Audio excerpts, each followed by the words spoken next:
Dude, I'm so excited about tonight. How about that? Yeah, that way it's easy. It's easy. Man, I'll tell you. Okay. All right, you ready? I'm ready. Let's do it. Guys, welcome to episode 95 of the Drag Driver Pete Show presented by Summit Racing. Huge show tonight. Dude, I got to get a new phrase because every show is huge, but this one's a big one. We have Derek Putnam on here talking about Sick Week 2025. We have 850 update. I don't do we have like six different segments. We've got a couple of podcast dudes on at the end of the show. Like it's going to be busy, but the main thing I'm most excited about tonight is Mr. Rovic. Mr. Rajveer Ahuja is going to be on tonight. We're talking big block Oldsmobiles. We're talking like 11 second to 10 second to 9 second to maybe we're going to see some eights out of this car. I don't know, dude. I'm really pumped. I hope everybody is ready. Listen, get comfortable because you're going to be here. It's going to be a fun night. Mr. Eric, will you please hit that intro so we can do this thing? Yeah, let's do it.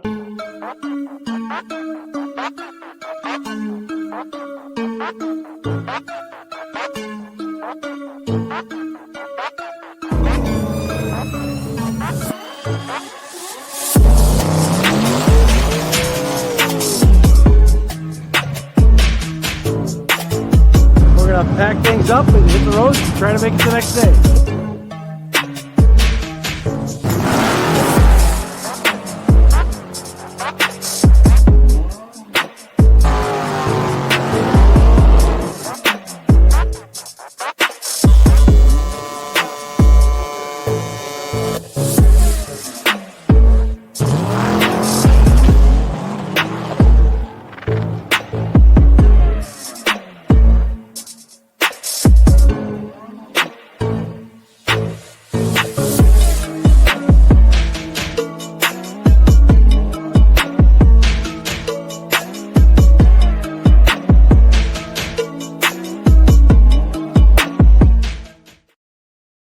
All right, guys. I hope you're as ready for this as I am. Like I was saying in the preface there, preface. I don't know whatever you call that. It's gonna be a big show tonight, episode 95 of the Drag Driver Pete Show. My name is Mike Narks. I am your host tonight for this show and also the Drag Driver Pete News. So basically, what I'm telling you is we're live 3 hours a week, talking about the news and entertainment stats and stories of the drag and drive community. My right hand man, Mr. Eric White. Introduce yourself. Tell them what you got going on, man. I am Eric White, your co-host of the show and news. Except for last week, I was the host, which glad to have you back. That was fun to do by myself, not so much. Yeah, it's It's usually an really hour-long news episode, and you did it in 35 minutes. It's weird yeah, when there's no banter. absolutely. It was just like reading for the whole time, but it was good. It was good. Um, right hand man, everything drag drive repeat, the circuit related, artwork, photos, you name it. That's Yeah. kind of what I work on.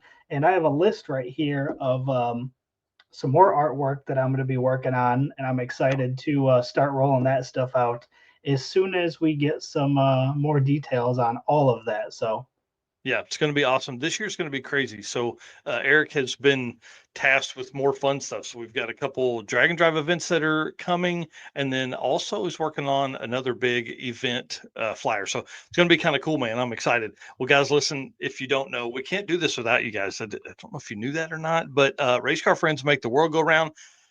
You guys are amazing. Hit the share button for us, please. Again, a huge show tonight. Thank you everybody for hanging out with us and all this kind of fun stuff. Thank you to our sponsors. This has been a crazy 2024.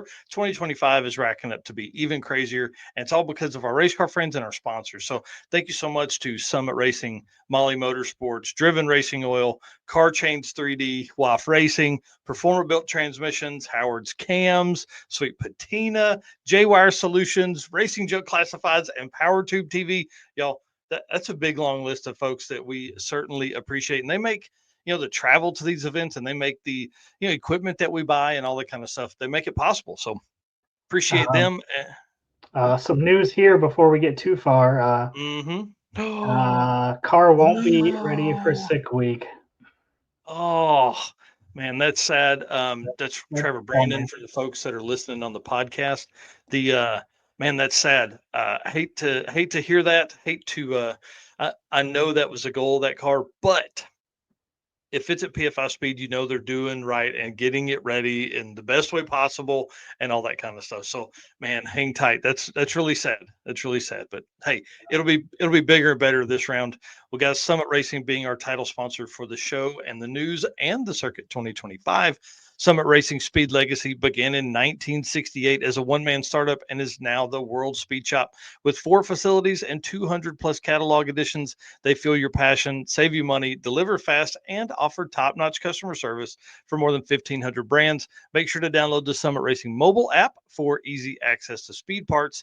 And then you can find them on Facebook, YouTube, TikTok, and Instagram, and on the On All Cylinders podcast if you like automotive discussions like this one you're listening to. From humble origins to the social media lane, Summit Racing stands by your need for speed. You can find everything at summitracing.com and search for stuff and type in that Drag Driver Pete on there and pick you up some merch. Mr. Eric, tell us what Tommy sent you today. Yeah, so we kind of rolled this out on Saturday. New segment here, the Summit Racing new product release. So we got a new product here, and actually we've got 2 products this week.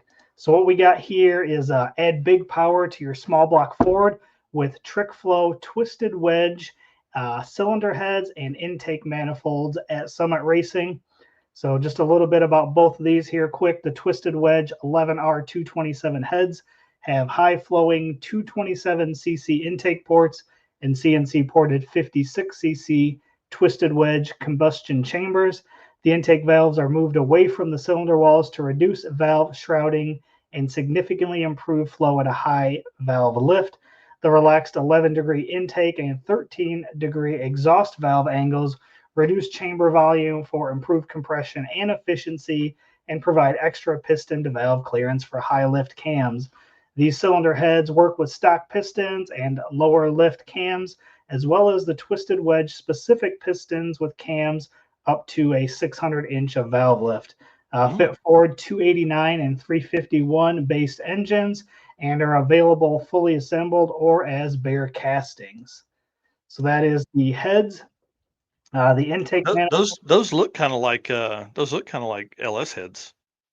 Is that because they copied the design? Oh boy! Oh boy! Start stirring it up already. The intake manifolds here, they are for 351 based engines. Have the most dimensionally accurate port match possible with the Twisted Wedge 11R227 heads. The manifolds feature a spider type single plane design with raised plenum floor, CNC competition ported runners, and a 3,500 to 7,500 plus RPM power band. Let's go. Street car stuff. Yep. The carburetor manifold has integral bosses for adding nitrous and accepts Holley 4150 style square bore carburetors. The carb style EFI manifold has custom machined fuel injection nozzle ports that accept standard Bosch and Siemens type fuel injectors. So this is your Summit Racing new product release. These are now available at summitracing.com. Yeah, small block Ford stuff we don't talk about as much. You and I are both LS guys, so trying to give some of that SBF folks some love. Guys like I don't know, man. There's a ton of small block Ford people. Used to be Devin Vanderhoof, but he's gone big block Chevrolet, and he goes real fast. I'm just saying. But also, you can find, I talked about it earlier, you can type in Drag Driver Pete in Summit Racing and pull up straw hats. You can also grab t-shirts or hoodies. I would advise a hoodie if you're going to Sick Week. They're talking like 30s at South Georgia Motorsports Park. So get ready and get warm while you're down there. So that's exciting. So do that while you're in there, while you're adding that. And then, guys, we're down to the last few days here. For folks that are watching this after January 18th, you no longer get the reaction time special, which is a $5 discount, Drag Driver Pete decal pack, and free shipping on what I'm going to call maybe our first really cool design that we've done under the Drag Driver Pete brand. This is, my favorite motif for restaurants. Love this. Race car friends are, shining bright in the sky there. So I'm really pumped about this. This is a big deal for us. And guys, we're running right into the last few days of this special here. So after this, it's going to be $5 more. You're going to pay, I think it's like $7 for shipping. So I mean, that's a $12 savings there, plus the Stickers. decal pack, which would be at least 10 or $12 worth of decals. That is right. So Yeah. yeah, a couple more days, go grab those. And then on the 18th, we'll get those orders going. Yep. And then when I get back, I'm going to ship those when I get back from sick week. So just be prepared for that. I don't want to hear nothing while I'm down there. I'm trying, I promise. And then Performer Built Transmissions want to say welcome to Ryan and the team at Performer Built into the show segments. They have moved up from a news segment sponsor to a show segment sponsor this year. And for the folks that don't know, the show is kind of like our flagship episode. So we do this 2 hours. We have guests on just about every week. And this is really like the long form show here. Now, our news obviously is still staying, but it does open up a spot if somebody wants to be on the news and sponsor a segment on there. We work with them to kind of figure out what would be best for, kind of what they want to cover, what we think is important, and all that. So excited to have them on. And, obviously, as the official transmission builder of Drag Driver Pete, Ryan and the team at Performa Built are just awesome dudes.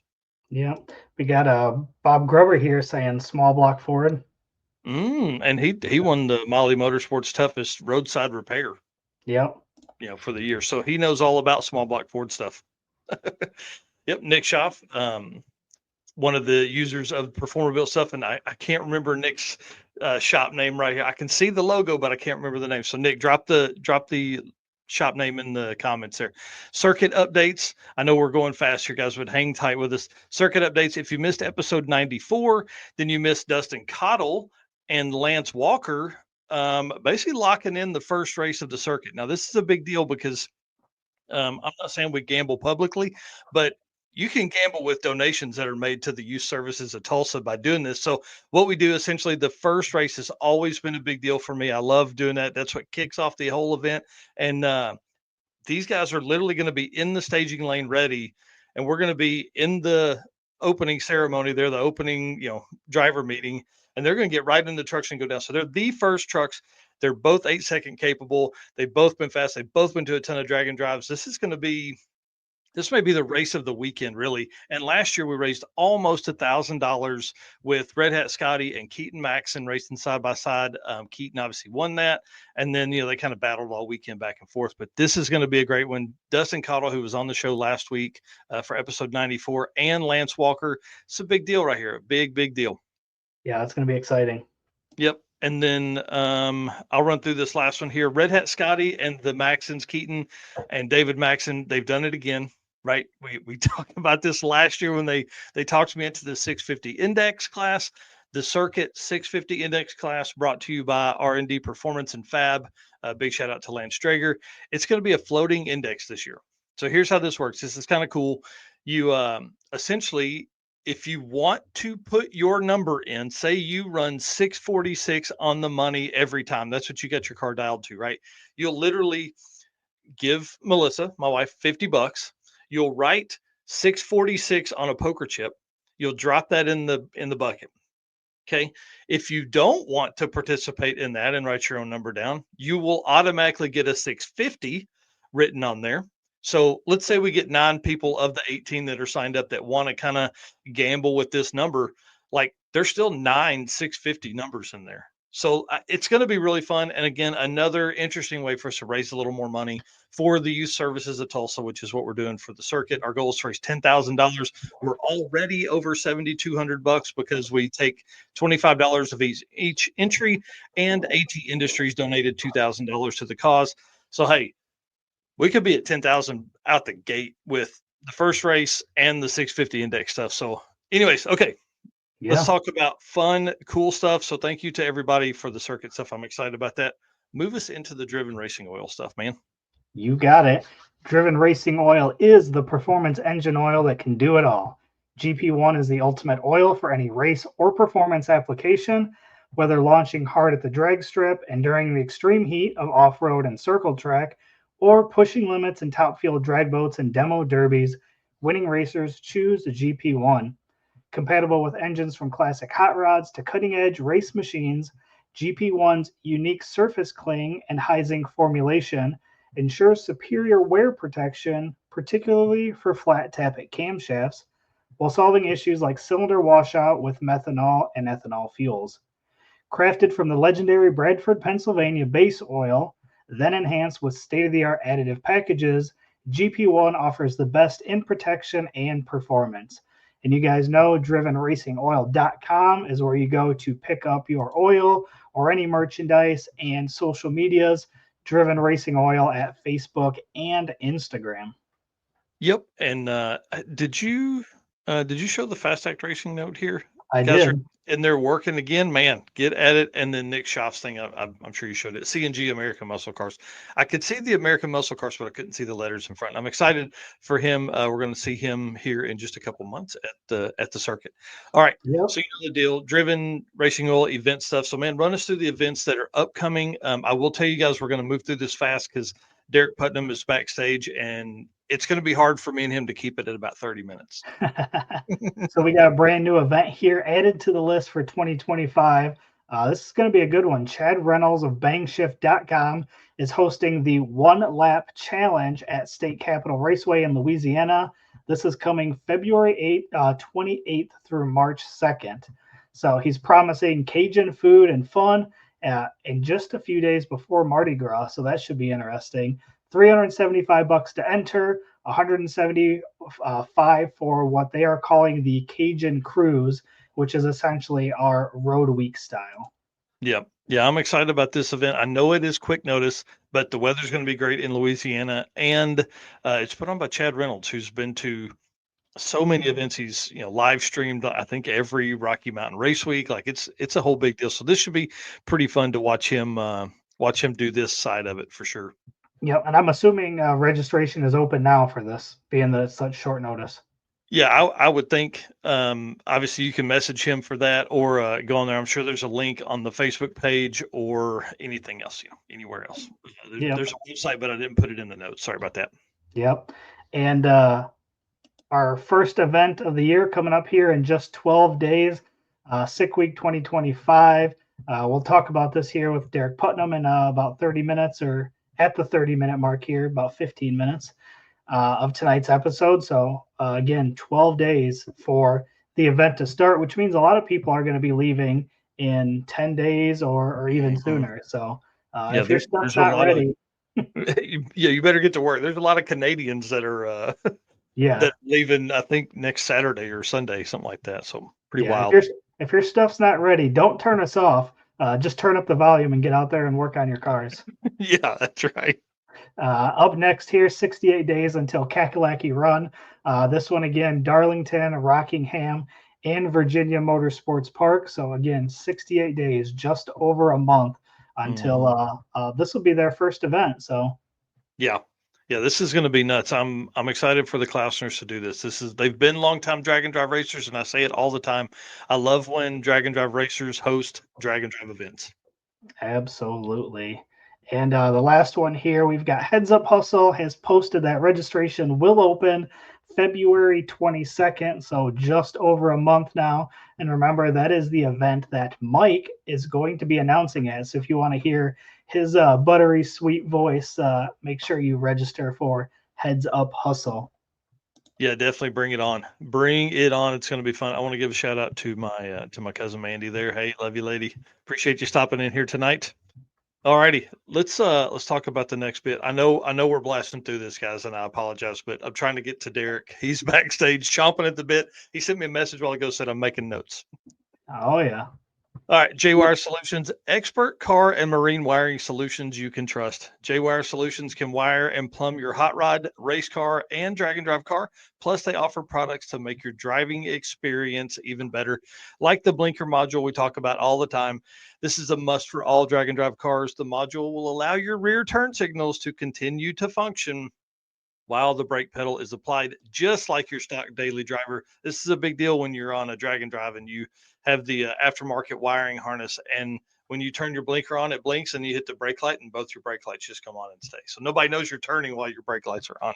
So that's a big deal from them. We appreciate that. And since Jay is the co-pilot to one of the top performing 850 class drag and drive cars, we're going to use his portion of the show to kind of talk about the 850 class, you guys know that this is it's near and dear to my heart. I love these cars. This to me is like that level of car that you can get in. I love Brian's car, especially because you could throw some like Kragers on that thing and go park it in a parking lot, and people would be like, "Oh, it's just some old man drives that car," but it's not. It's a 1500 horsepower, 7-second capable car, and so that's what I enjoy about the 850 stuff.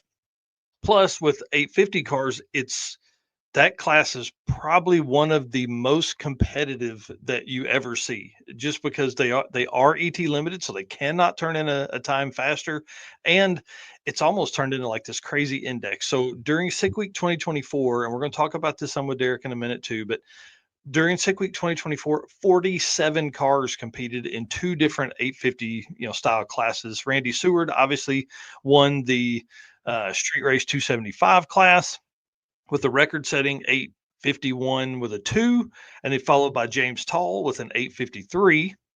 Well, let me run through these. Uh, Randy Seward, 85124. James Tall, 85324. Jordan Boudreaux in third with an 85392. Okay, that's your top three cars with an 850 average, but the top seven in that class had an 850 average. Top seven cars, 5 days of racing had an 850 average. Dude, does it get any tighter than that? Does it get any tighter than that? It's Well, absolutely crazy. and let's not forget that James ran a perfect 85000 as well. Yep. And then the other person to run a perfect 8500 in an 850 designated class, we're going to talk about this with Derek too in a minute. Dean Anderson also ran an 8500 in Pro DYO, but Sixth Street Race was its top three with a 850 average. Brian Acton with an 85234. Yeah, you heard those two numbers swapped with James Tall, right? Right. 85234 for Brian. Alex Corella in second with an 8575, and Letitia Hughes in her first drag and drive event, running one and done each day, puts up a third place with an 85776. I mean, that's pretty awesome for your first event. Way to go. Yeah, pretty salty, especially doing one and done. She said she just Right. wanted to finish the week. So that's pretty crazy. Of the 47 cars, 36 cars finished, 7 cars ran 850 passes, 850 passes, sorry, 850X passes. 7 cars ran that during the week. 2 perfect passes, Brian Acton and James Tall. Randy Seward came next in that hierarchy of quick passes with an 8501. And then looped around, made another pass trying to get the perfect pass. Matt Lampier, 8504. Letitia Hughes with an 8507. And Mike Mayone, one of my favorite racers out there, and William Luan with an 8508 for those guys. So absolutely crazy. I mean, this is like we're looking at this event that's happening in 12 days, is what you said a while ago, right? Yep. Oh, man. Yeah, Absolutely nuts. and the winner, like we said, is in the garage working on the car now with 12 days before the event. Yeah, they're trying to get everything ready. If you were watching last week, he sent a picture, had like no crank in it. Yeah, it was a mock-up block. Yeah, so I think they've got everything back from Baker Engineering. I think that's what he was saying the other day, right? And Hmm. had the cam and everything in. So they're putting all that together, and they're going to leave in 10 days. And this has got to be wild for them because they are always prepared. They never have a last minute thrash. So That's exactly right. Yeah. So good luck to them. I have spoken with Randy about events he plans to race this year. Sick Week is obviously one of those because it's in his backyard. And of course, he was the first ever 850 points champion. And I'm going to tell you guys, he's coming for it again. So get ready. He's already got a plan together. I'm not going to put his plan out, obviously, because I want to see the aftermath that runs from this.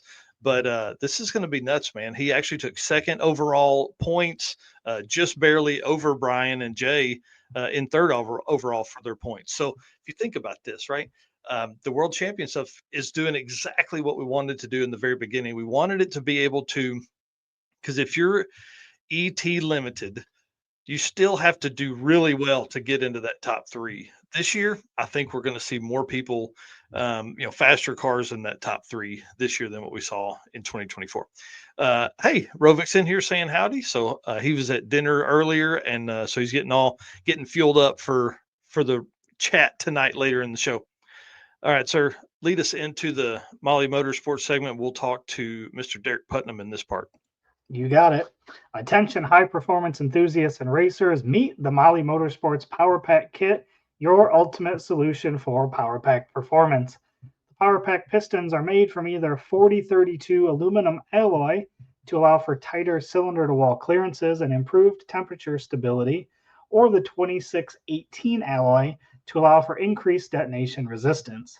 What sets Molly apart? It's their forged pistons, Grafal coating, and phosphate treatment for peak performance and durability. Elevate your ride with Molly Motorsports, where performance meets precision. Visit mollymotorsports.com for more details. And for all our podcast listeners, Molly is spelled Mahle. That's right. Well, the gentleman that's coming on next, Derek Putnam. He's the voice of Sick the Magazine events. He's author of daily articles on the website and social media pages. And the dude's as nerdy as I am when it comes to drag and drive stats and all kinds of stats. Like he actually has, a life before drag and drive and all this kind of fun stuff. Tonight, we're going to be covering all things Sick Week 2025, and I'm sure that's going to lead us into some of the historical stuff as well as we get into all of this. Mr. Derek Putnam, how are you this evening, sir? Good evening, gentlemen. How are we doing? Oh man, I'm excited to have you on here. I'm getting pumped about the about Sick Week. I feel like it's a month away, but also it's tomorrow. Yeah. So I actually, just so everybody's aware, we are 11 days, 10 hours, 32 minutes away from officially opening day 0. Yeah. You're not ready, are you? Well, no, I have enough people ask me every single year, like, how many days are left? It seems like almost everybody makes a post in the Sick the Mag group or on Sick the Magazine. And how many days do we have left? And it's become like my smart alecky answer to where I'm like, okay, here's how much time you have. So that's awesome. what we're into. Man, please take a second, introduce yourself. I mean, I don't think you probably need any introduction, but do it for us anyways. So I am Derek Putnam. I am the web editor for Sick the Magazine. Tom initially hired me to do Sick Week 2022. I have jumped on board full time with him. I have also taken on role of doing some of the behind the scenes work on our 2 standalone new Sick events that we're going to do this year, Sick at the Rock in April and Sick on the Green at Bowling Green, where we actually have classes and rules out for those now at sickthemagazine.com, and tickets will go on sale in less than a week's time. Oh man, that's exciting too. Yes. So there'll be a little bit more street flavor in that stuff than what had been previously, but that's a whole new venue for us. Thankfully, I have some great people on the team that have jumped on board to help us. But tonight, obviously, we're going to talk about Sick Week and the Super Bowl of drag and drives and how much great stuff is coming. Mike, lead us off. What we got? Dude, it is the Super Bowl. I'm telling you, it's going to be wild. The article that Luke put out, I think yesterday, even correct. It's about it even more. So let's get into that. We talk about in that article talks about fast cars, right? Talks about like the top tier level fast. So I just want to run through this list and see if you have the same guys I have. You probably have more. So I have Lutz and Bailey, Stefan Gustafsson, possibly. I have him with a question mark. Brett with a question mark because we've seen his car go 604, but like it was at a drag and drive trim. Bryant Goldstone's new car, he's going to be down testing. Devin's car, I've got Matt Blasco, and then there was somebody else, Dave Schroeder, that I didn't have in there too, or that I had in there as well. Dude, going to be absolutely intense, man. Yep. Now, from my perspective, there's all of these people that you just named all have awesome cars, whether they've already run before, whether they're brand new, they just got introduced, they don't have any time on them. The age-old question that keeps coming up is who's going to be the next 5-second car? So, in my opinion, Brett LaSala is probably leading that chase with a little bit of a lead over Jeff Lutz because Lutz has gone 6'10", but hasn't gone 6'0" anything. Now, granted, LaSala's run 6'04" at 234, a lot less speed than, say, Bailey and Lutz have, but he also did it within the first 3 dozen of runs on the brand new car. So my thought is he's going to be running at tracks he's used to. He's going to be on tracks that he knows. The car is a solid 200 pounds lighter than what Snot Rocket was, and Snot Rocket went 626 last year. So, yeah, you know, it becomes the what do? Do you go for the 6.0 16s and try to go for the win? Do you go for the throat, and then can you make it last for 800 plus miles in 5 days? Yeah. So that's the slight leader I would put behind Bailey, and then Jeff Lutz respectfully would also be top 3 because of what he's managed to accomplish with the Camaro. Stefan Gustafsson, that car just fired to life yesterday, so they've got a little bit more time than what they originally planned to get it tested. So that's good. I just spoke to them actually yesterday. They said they're going to do some street driving. They're going to test at 2 different racetracks, so that's encouraging. Nice. Schroeder, I don't believe has made any major changes to his. So again, it's going to be, can you get the nitrous to hang on? Only guy that I have ever seen in a drag and drive that has ever recorded a sub 1 second flat 60 foot. So, man, and it was like was it a 94 or 98? It was a 99, if I remember correctly. Man, that is so fast. You guys got to understand that's fast. That's real fast. Yep. So, and then if we take a step back, you look at Devin Vanderhoof and Josh Davis. So that car already has proven itself going 640s. They took over 200 pounds of weight out of that car, double frame railed it. It has a Pro Mod tag on it now, so it is legal to run in the 5s, and they found some more power. So again, you take the weight out of it. You go from a standard Mustang style 4-link to an aftermarket 4-link with more adjustability, so they can get after it harder. That car had already made a 412 eighth mile hit, which is right where, say, Brett LaSalle's car was when he went 620s. So we'll see. I mean, let's put it this way. Even if nobody runs 5s, which I would be shocked unless the air was just garbage compared to what we've had the last couple of years, I would say you're going to see some real low 6s. Yeah, and you think about that, like even just having that puts a whole new level on what this is, because now you don't have like maybe one car that can do it or 2 cars that can do it. I mean, how many people did we just list there? We just named off a solid half dozen, if not more. Right. So and there was the 57 you posted. I know that's not in this category, but like that's a fast car. We talked about, Eric was making notes stuff earlier, so let's move from 5s to maybe 6s, because that's a crazy list as well. But you start getting into the 6s, dude, you really start talking about some real numbers. So Luke put a post out probably 3 weeks ago. I think we talked about this a little bit the last time that I was on the show, about the fact of how many people that were either on the border of 6s or had run 6s at some point. And that's how many I have listed currently. So you can see I'm still scratching in there. Yeah. So let me take that and narrow that just a little bit. And let's give you something cool to think about. The Super Street category has never had a 6-second average, nor has it ever had anybody running the 6s. I have right now on my page 5 people that should get close or have run 6s in testing and have told me that they're aiming for them at sick week. Oh man, I know the deals are one of those on that list, right? Correct. Those guys they're reaching hard, man. That 20 pounds out of the roof, like that's crazy. Yep, car got completely rewired. It's been painted. It's got fuel tech on board now. They're making big changes. That car ran 6s coasting. Granted, it was in really solid air at Michigan, but it already holds the record for single pass at Hot Rod Drag Week with a real low 7 with power pulled out of it. Car's gone over 200 miles an hour, so I think that they have a good chance at it. Yeah. Second one would be Doug Cook, who won 6 Summer. I spoke to him earlier today. Nova's going back together, very similar to how he won 6 Summer, but with a little bit more power in it. If you remember correctly, that car ran a pair of 7.0 elapsed times, over 204 miles an hour, both times on leaf springs. So put him in better air than he had at 6 Summer. There's a very good chance he could aim for a 6. So RC Flint, who we've known has competed in drag and drive for a while with his S2000 Honda. That thing's been 7 flat, and he's made a bunch of changes. That car got all pulled apart, so he's getting that car ready. He wants to run in the 6s.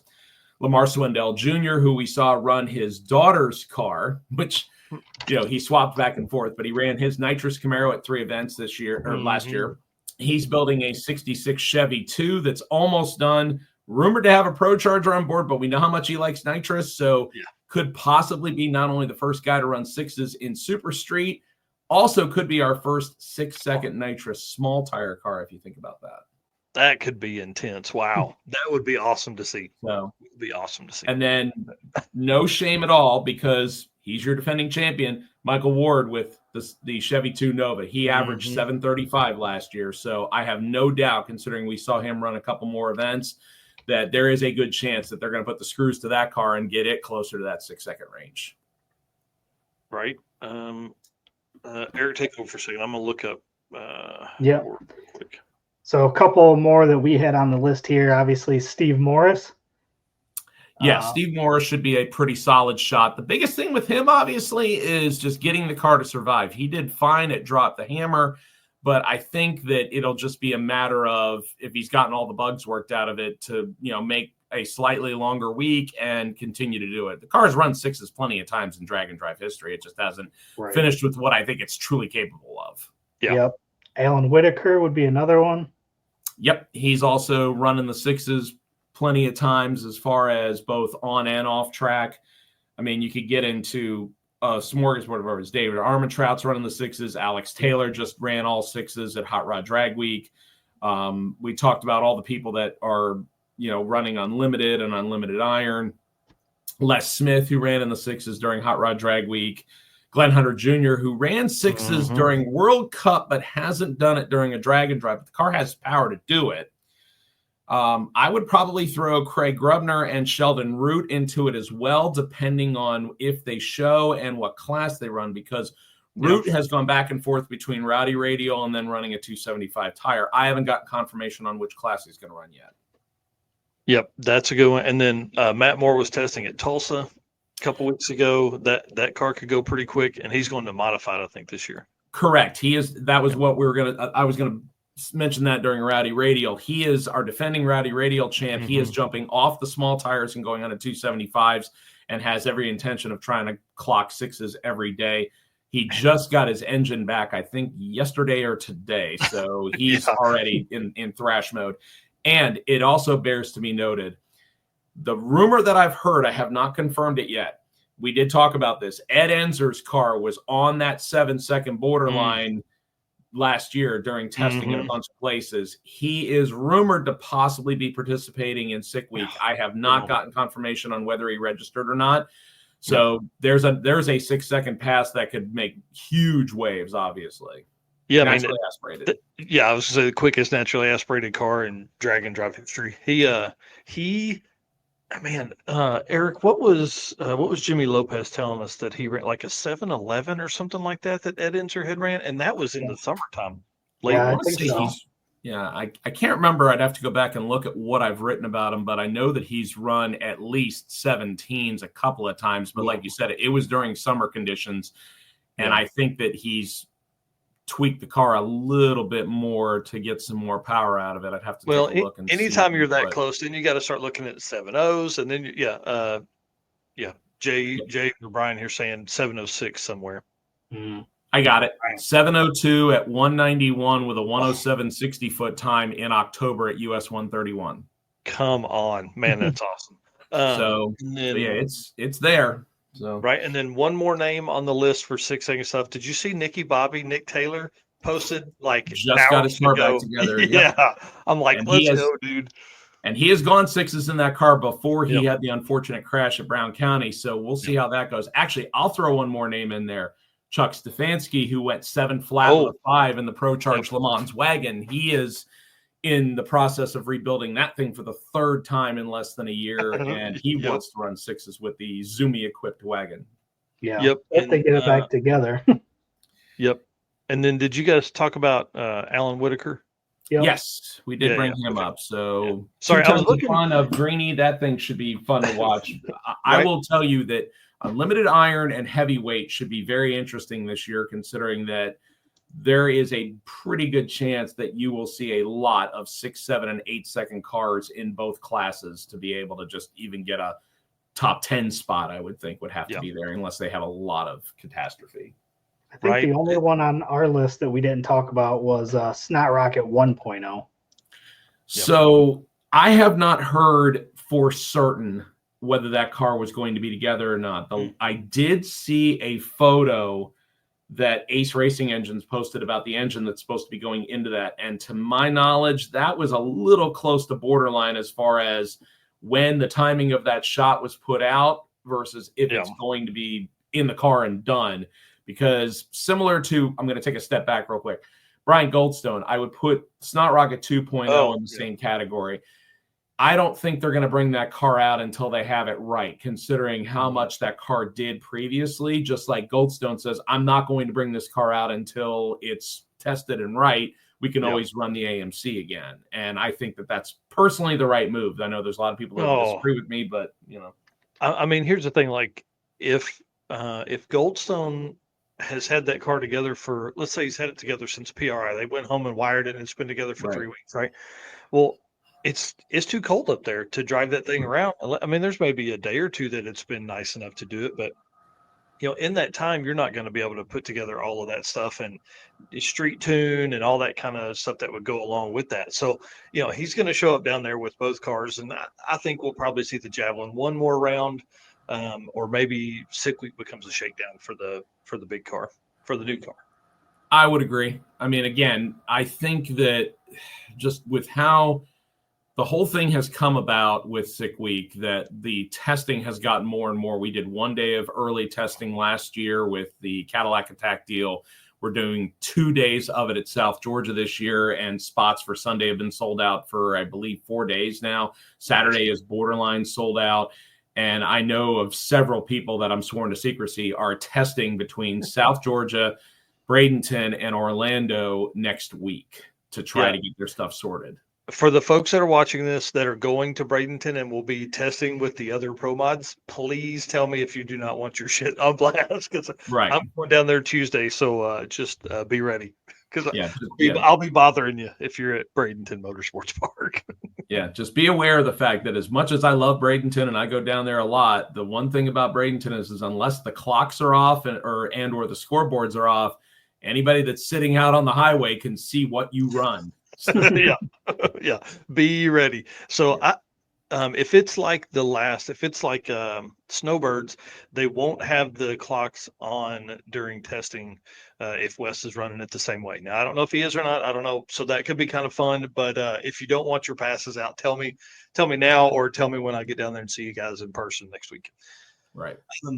7-second cars, obviously, is kind of our next transition. I'll tell you, this is really kind of what's fun about the countdown stuff that we're doing every day is like the numbers keep increasing, right? So we went from like 20 people had like a 15-second time, and then we had 30 or 40 that had a 13-second average, total. And now today was the 12-second, and it's like 120 cars of Sick Week historical have a 12-second average. 7 seconds, I can't wait to get there. But I'll tell you guys, 38 cars have finished Sick Week 2022, 3 or 4 with a 7-second average. 38 cars in 3 years. Dude, that's insane. That is nuts when you start thinking about it, especially when you look at your homework that you do every year and where the bump is for the quickest 100 averages for the year. Man. And don't get me wrong, I'm not saying that I feel like there should be more, it should be quicker. But when you take a step back and you say, especially with how many events we have, that the 100 spot is normally in the mid to upper 8s, it's like, okay, that kind of shows you that maybe having an 8-second street car is a bigger deal than a lot of people play it off to be, even though, let's be honest, there are more and more cars that run 8s or quicker nowadays. It's will they survive? So therefore, the average doesn't come into play. Yep. Yeah, it's intense to think that there are that many cars that will be cruising around. And I mean, obviously, I'll have to do the math on what years and all that kind of stuff, which really at this point it doesn't matter. But for 38 cars to have finished the event with those that's a big deal. I wonder how many people have ran 7s. Hold on, talk amongst yourselves. I'll look it up. I have it open right now. Dude, it's too hard not to have this stuff open when you're talking to the Derek Putnam. Well, I appreciate that. But so the couple of things that I'll bring up about, since you bring up the 7s, is one of the guys who participated alongside Letitia Hughes last year in his first drag and drive is Kevin Schweitzer, who we've already seen comment in here with the Godzilla wagon. So Kevin mentioned to me, and I did a story on this, about the fact that he upgraded the wagon to now it has a 25.5 spec cage in it, so he can run 750s. So I believe, if he told me correctly, he's running unlimited iron, where you have to run a minimum 3,500 pounds, or I think it's 3,550. So he said he's going to turn it up. Whether or not it's going to be able to run sevens or not, I have an every day. If he's going to do that, I don't know. He enjoys the idea of doing it with his wife and daughter, and making a one pass and then going out and cruising and enjoying it. So we'll see how much he decides to turn that thing up. It's run sevens in testing before, but it never had the cage for it. Now it does. Yes, he said he's running heavyweight. So, okay. Nice. All right. That car is super cool. You ready for this? 67 cars in Sick Week history have ran sevens. Jeez. Okay. So hey, here's where my nerd shit kicks in. That means that half of the cars that have ran sevens at some point during the week didn't finish. Right. Yep. So. Yep. Yeah. And the thing is that, you go back to some of the people that we've spoken about several times. Like, for example, Devin Vanderhoof, my introduction to him was when he ran testing during 2022's Sick Week. He was first out of the gate and goes 7 flat. And unfortunately, ended up torching the engine and had to drop out. So it was like, well, okay, that's a good way to start and end. Right. And just to be clear on that, the 67 racers, that was their quickest pass of the week. So it wasn't like some 6-second car that ran sevens. It's like that's their quickest pass of the week. So, man, yeah, you can really slide off in here. Yeah, Jeff Kirchick, I can't wait to see his car out soon. At Six Summer, we're going for third strike. Him and Allie and his family, they're gonna go after it hard. I'm looking forward to seeing them back there too. Yeah, that's exciting. Yep. Well, let's move to 850 stuff. We kind of dove into some of that earlier with Sick Week.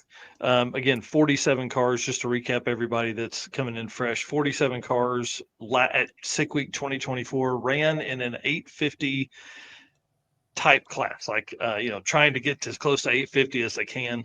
And 47 of those, that's crazy. Randy Seward obviously won, took the record with an 8.5 124.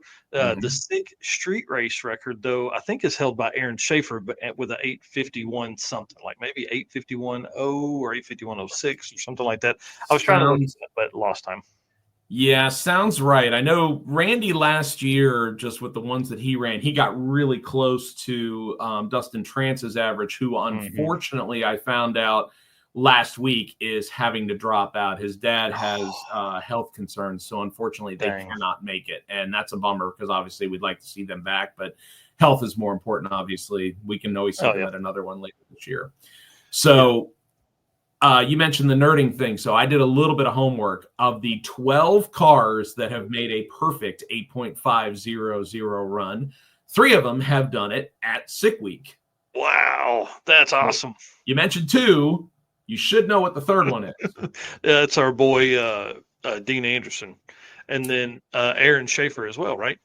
Correct. So technically, if we're staying in the street race / 275 class, then yes. If you want to add Dean in there for doing DYO, then yes, correct. It would be 4. Right. So anyway. Dude, that's awesome. Yeah. Big shout out to Aaron Schaefer. That dude is, well, we're going to talk about that class that he's coming to next. But yeah, it's exciting.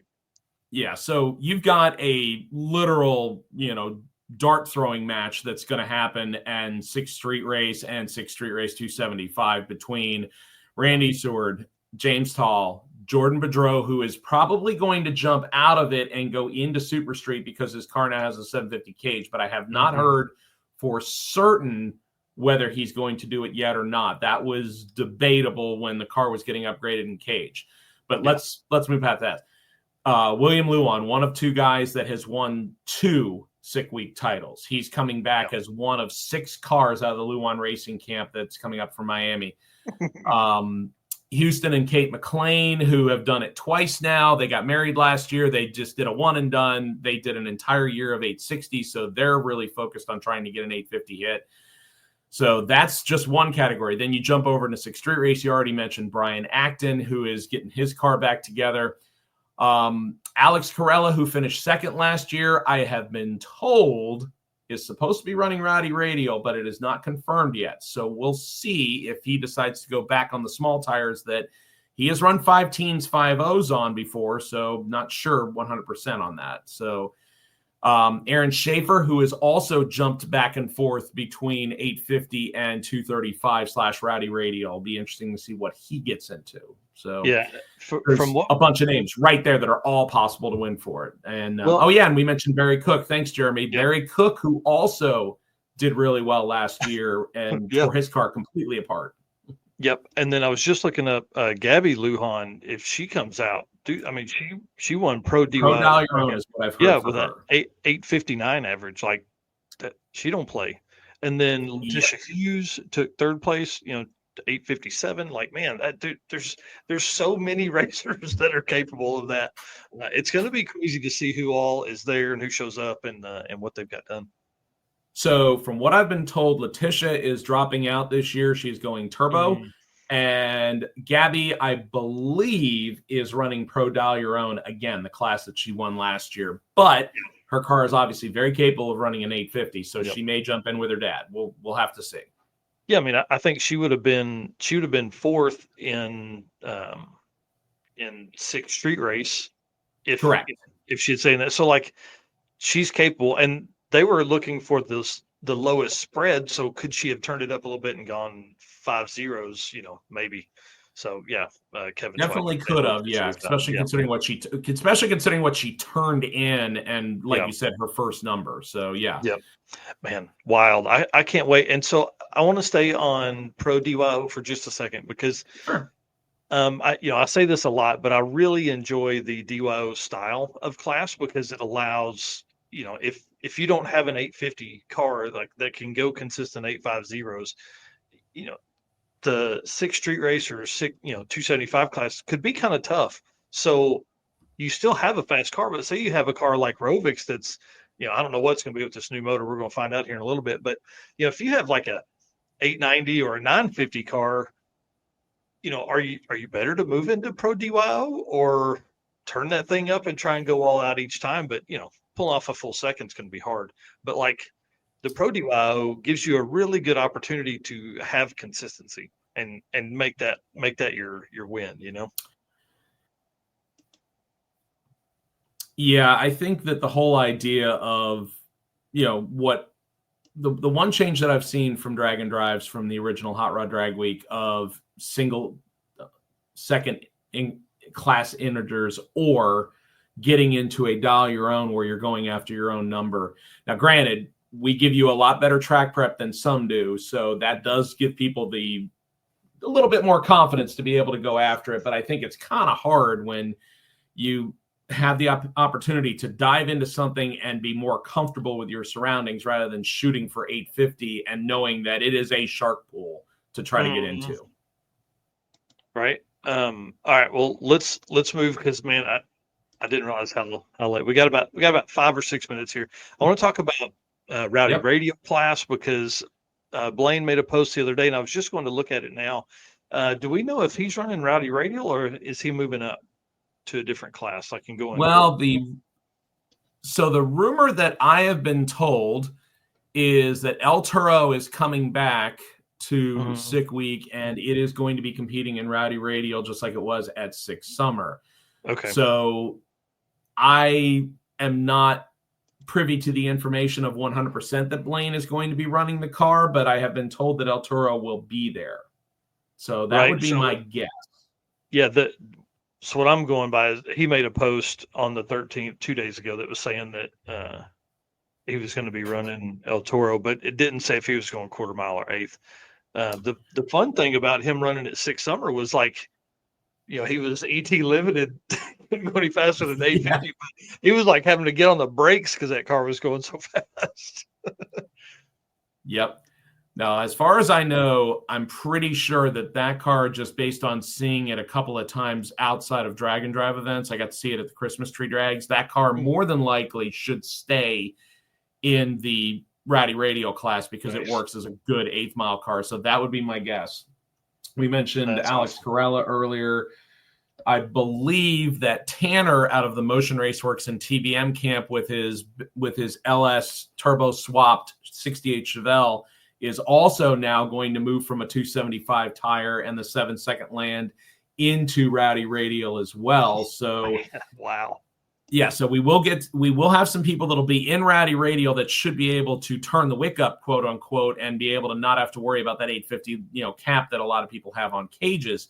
Now, the only thing is, again, you have people that jump back and forth. So I don't have any 100% solid clarifications of whether Sheldon Root is going to run it yet or not, because his Canadian car has gone back and forth between Rowdy Radial and a 275. We've seen Colby Biak or Bauak. I have to say it correctly. He ran 5.0s every single day last year. Mm-hmm. I don't know if he's going to run that yet or not. So there's all these people that are shuffling. I don't know if they're going to stay on the small tire or not.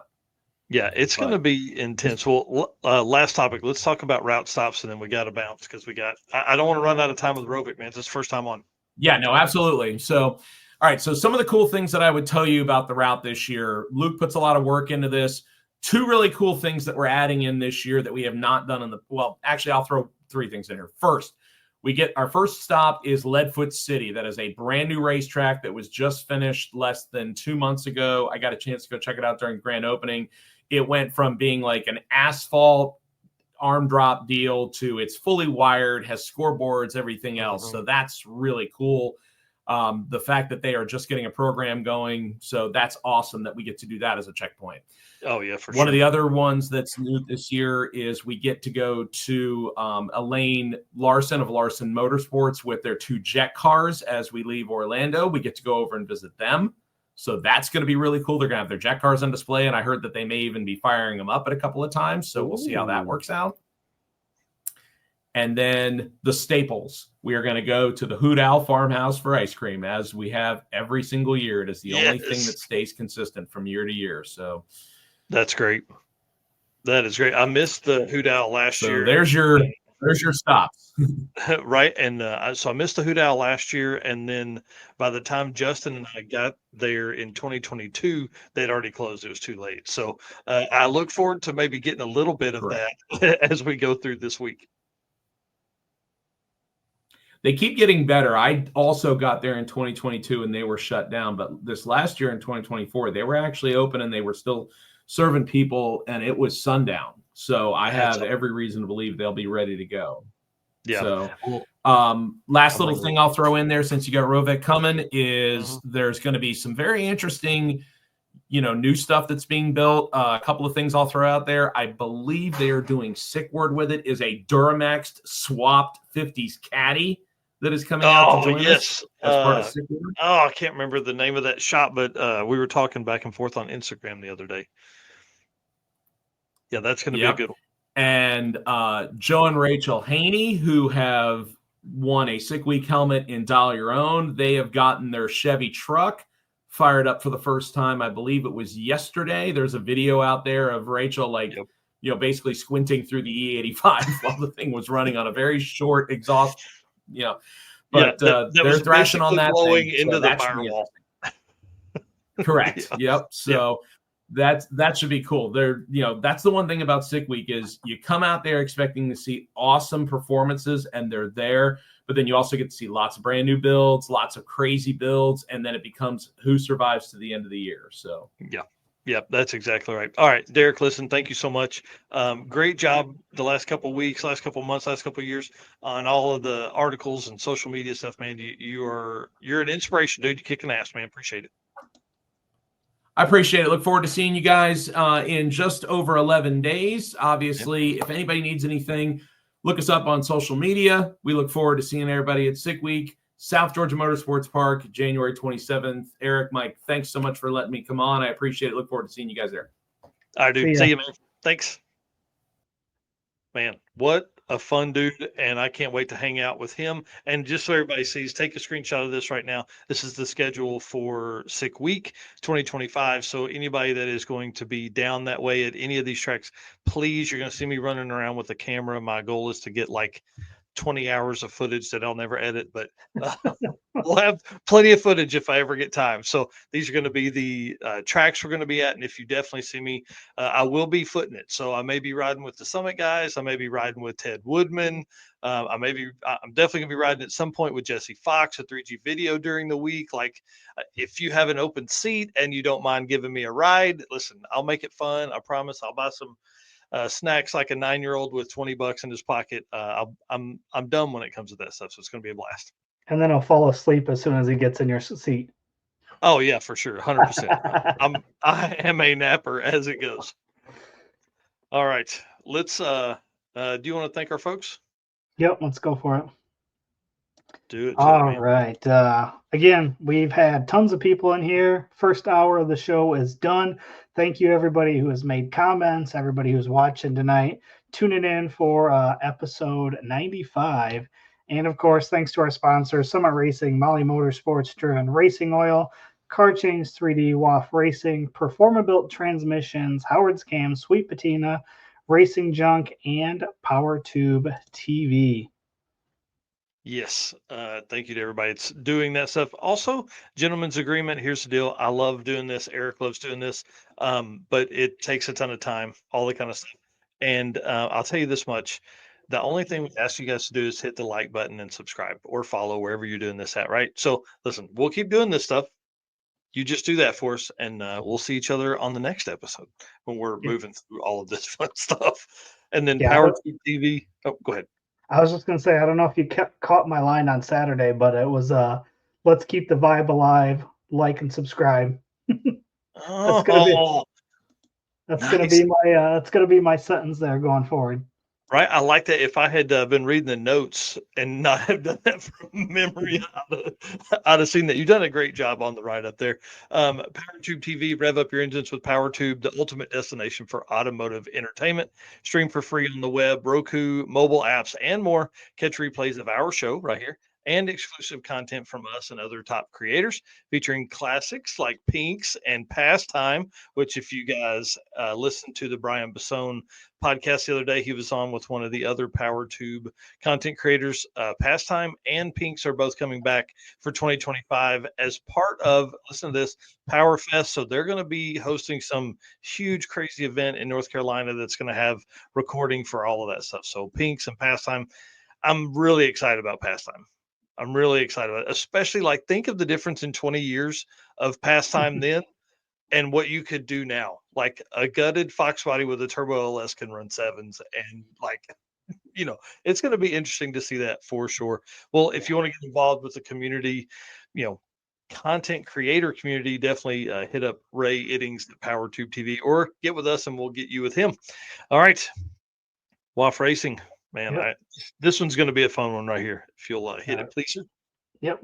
Have you ever wished you could fit your toolbox in the palm of your hand, or really needed that extra set of hands while making a jet change at the track? At WAF Racing, we specialize in designing and manufacturing top-tier automotive tools that are made strong to withstand travel, yet lightweight not to slow you down. Tested in-house and at the track by the team at WAF Racing, every part is made by racers for racers. From compact toolkits, carburetor top hats, or spark plug storage containers, our tools are precision engineered and manufactured in the USA. Made of the strongest materials, every piece strikes the perfect balance of durability and dependability. Maybe you need something custom just for you.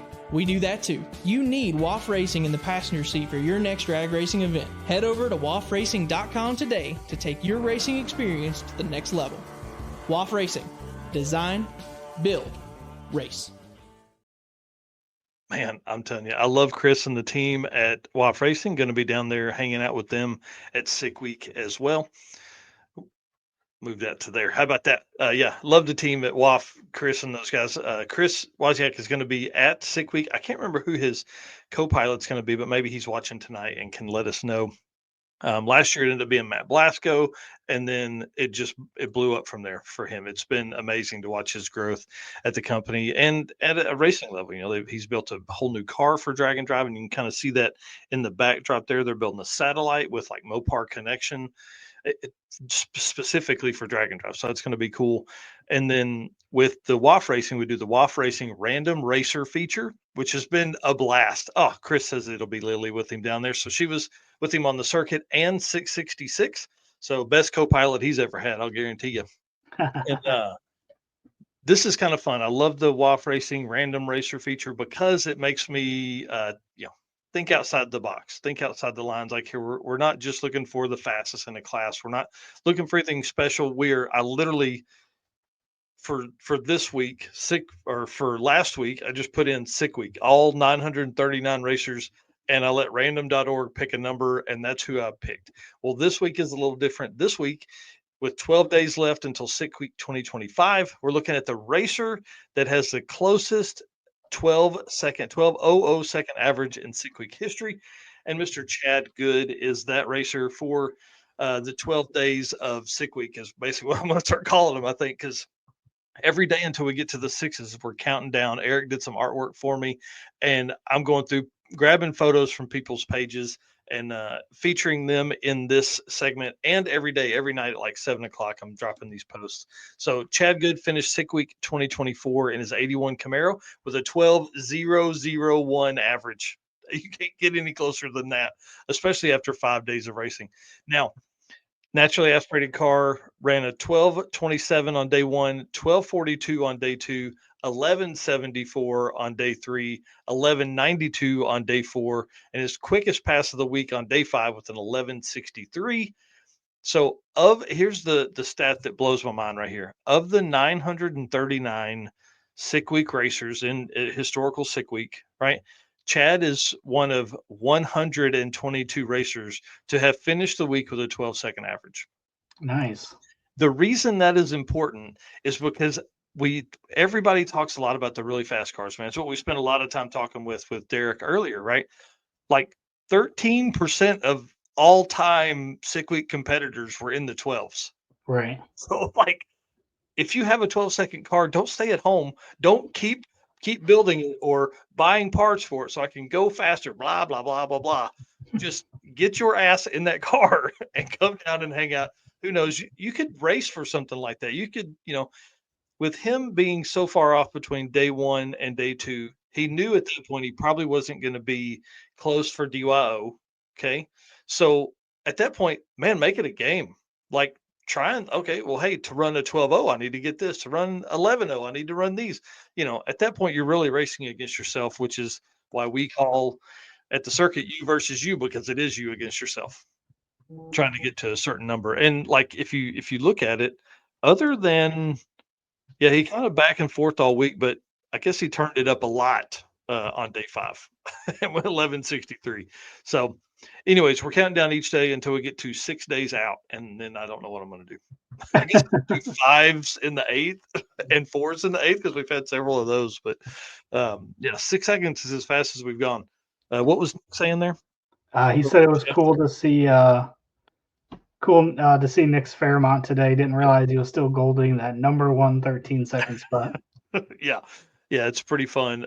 He was yesterday, and then 14-second. I can't remember the racer that did that, and then we had a 15-second one as well. And what's crazy is, like I said earlier, there were 21 15-second averages, and then it's just continually increased. So I can't wait to see how many there are when we get to like 8 and 9 seconds. 10s and 12s have typically been our highest percentage of racers to have run in the last 3 years of drag and drive racing that we've done all these stats and things like that. So I'm excited about that. I'm excited to see the WAF racing team once we get down there. And again, big shout out to Chad Good, and I think he's coming back this year as well in the Camaro.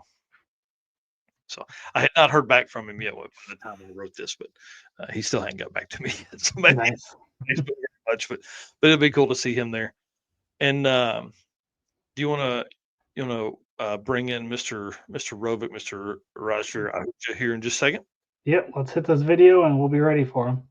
Perfect. Hello, ladies and gentlemen. Harris from the Monoxide Podcast. Real quick, Howard's Cams was founded as a racing cam manufacturer almost 80 years ago when Howard Johansson created Howard's Power and Racing Equipment in 1945. Howard's Cams has always used on-track experience to design the most powerful designs, and today they have an even greater group of experienced racers in circle track, drag racing, road race, mud bog, and marine. They use all this input plus the most advanced computer software to design the most competitive race-winning products. From pioneers in drag racing and oval track to cutting-edge marine development, Howard's Cams is at the forefront of the industry. So make sure to reach out to our friend Luke B for your next valve train upgrade. All right. Well, before we bring him on, I want to talk just a little bit about this dude, better known as Rovic. Most people know him as that. Rovic from the Yukon is kind of the nickname he was given early on. 2022 was his first time to do drag and drive. But this guy, we're going to talk, like I said earlier, big burnouts, big block, Oldsmobiles, and man, really just he's done so many events since 2022 that he's really become like a household name. Everybody knows Rovic. Everybody knows the Oldsmobile. Everybody knows the kind of burnouts it does and all that kind of stuff. But he's also the first ever Road King, awarded the first ever Road King at the Drag and Drive Awards for driving 30,000 miles in 2023 to have his car at Drag and Drive events. Absolutely insane. And I think half of those or more, maybe 15,000 miles or something like that, he drove his car doing that. But you start thinking about the Yukon, like it's way over here if you're looking at a map, and Florida's way down here. So like for that to be your first event is pretty awesome. Sick Week 2022 obviously being his first event. So let's bring him on and man, just kind of sit and listen to this dude tell all the cool stories. Mr. Rovic, how are you this evening, sir? Oh, doing great, man. How are you guys? Man, I'm excited to see you, dude. Yeah, Hey, no, it's been I'll tell you this. Hang on. Let me move my. I don't know if anybody's seen this, but I didn't shave my beard today because I wanted my beard to be big like yours. I shaved mine yesterday, so you're catching me. Yeah, yeah. Well, man, I don't know if anybody knows this or not, but you have the best beard in all of Drag and Drive, I think. Oh, thanks. Well, let's Yours run is through pretty good, man. Yeah, it's okay. Compared to yours, it's okay. I want to talk about like Rovic as a kid. I always go back to like an 11 or 12-year-old. Were you a car guy then? Yeah, pretty much anything with a motor, right? Dirt bikes, snowmobiles, even like BMXs. I know it doesn't have engines, but still doing burnouts and wrecking tires, right, from a kid. So it's normal. That's right, man. Well, I don't know, dude. You really kind of have taken on Drag and Drive like head first. So I want to talk about how you got there, but I want to talk about that in a few minutes. Sorry, I'm getting ahead of myself because I enjoy hanging out. I want to talk about driven racing oil and WAF racing and how you end up like just kicking all that ass and getting these guys involved. I mean, you're like R&D for Chris at WAF, and then driven. I'm sure you put the beans to those guys and you help them a lot too.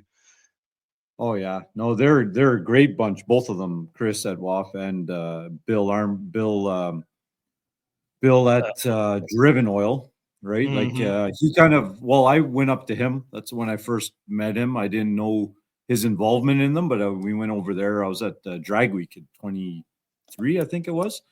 Is when I first went over to talk to him about his oil, So and then we kind of stayed in touch, and then found out, he was also an Oldsmobile guy, so we're Oldsmo bros, as he calls us, right? So and then we hit it off, right? And I had lots of questions about the oil because I've always heard about it, but couldn't get it, not available around me. And then since he was there at Drag Week, I got to pick his brain for a couple of days, and it was great, right? So yeah, he's so smart. Like if anybody has been around a little bit, he's called a tribologist. I keep trying to get him to come on the show and tell stories, but man, those guys are so smart. Yeah, no, he's awesome, man. And he knows so much about more than just oil, still about cars and engines and fuels and just explaining things real scientifically. So it's great. It's great talking with him. You learn a lot. Yeah, that's for sure. Well, tell us why Oldsmobiles, dude. Everybody else does Chev, right? Everybody's got a small block Chev when you're a kid, or there's some of those guys that like Fords, and but every Tom, Dick, and Harry had a Mustang when I grew up, when we were all street racing, and and Chevs. So I mean, the Oldsmobile was cleaning clock lots on whatever 12 13 second cars on the street, right? I don't know how many Mustangs I ever raced. Everyone that ever existed when I was a kid, pretty much. So, but just like the Oldsmobiles, it was different. I grew up around it. My dad had a bunch over the years, and when I first started playing with my own, I took the daily driver card, pulled the motor out, and stuck it in a Chev, rebuilt it, and put it in an Impala, and was racing that. So just stuck with the Oldsmobiles.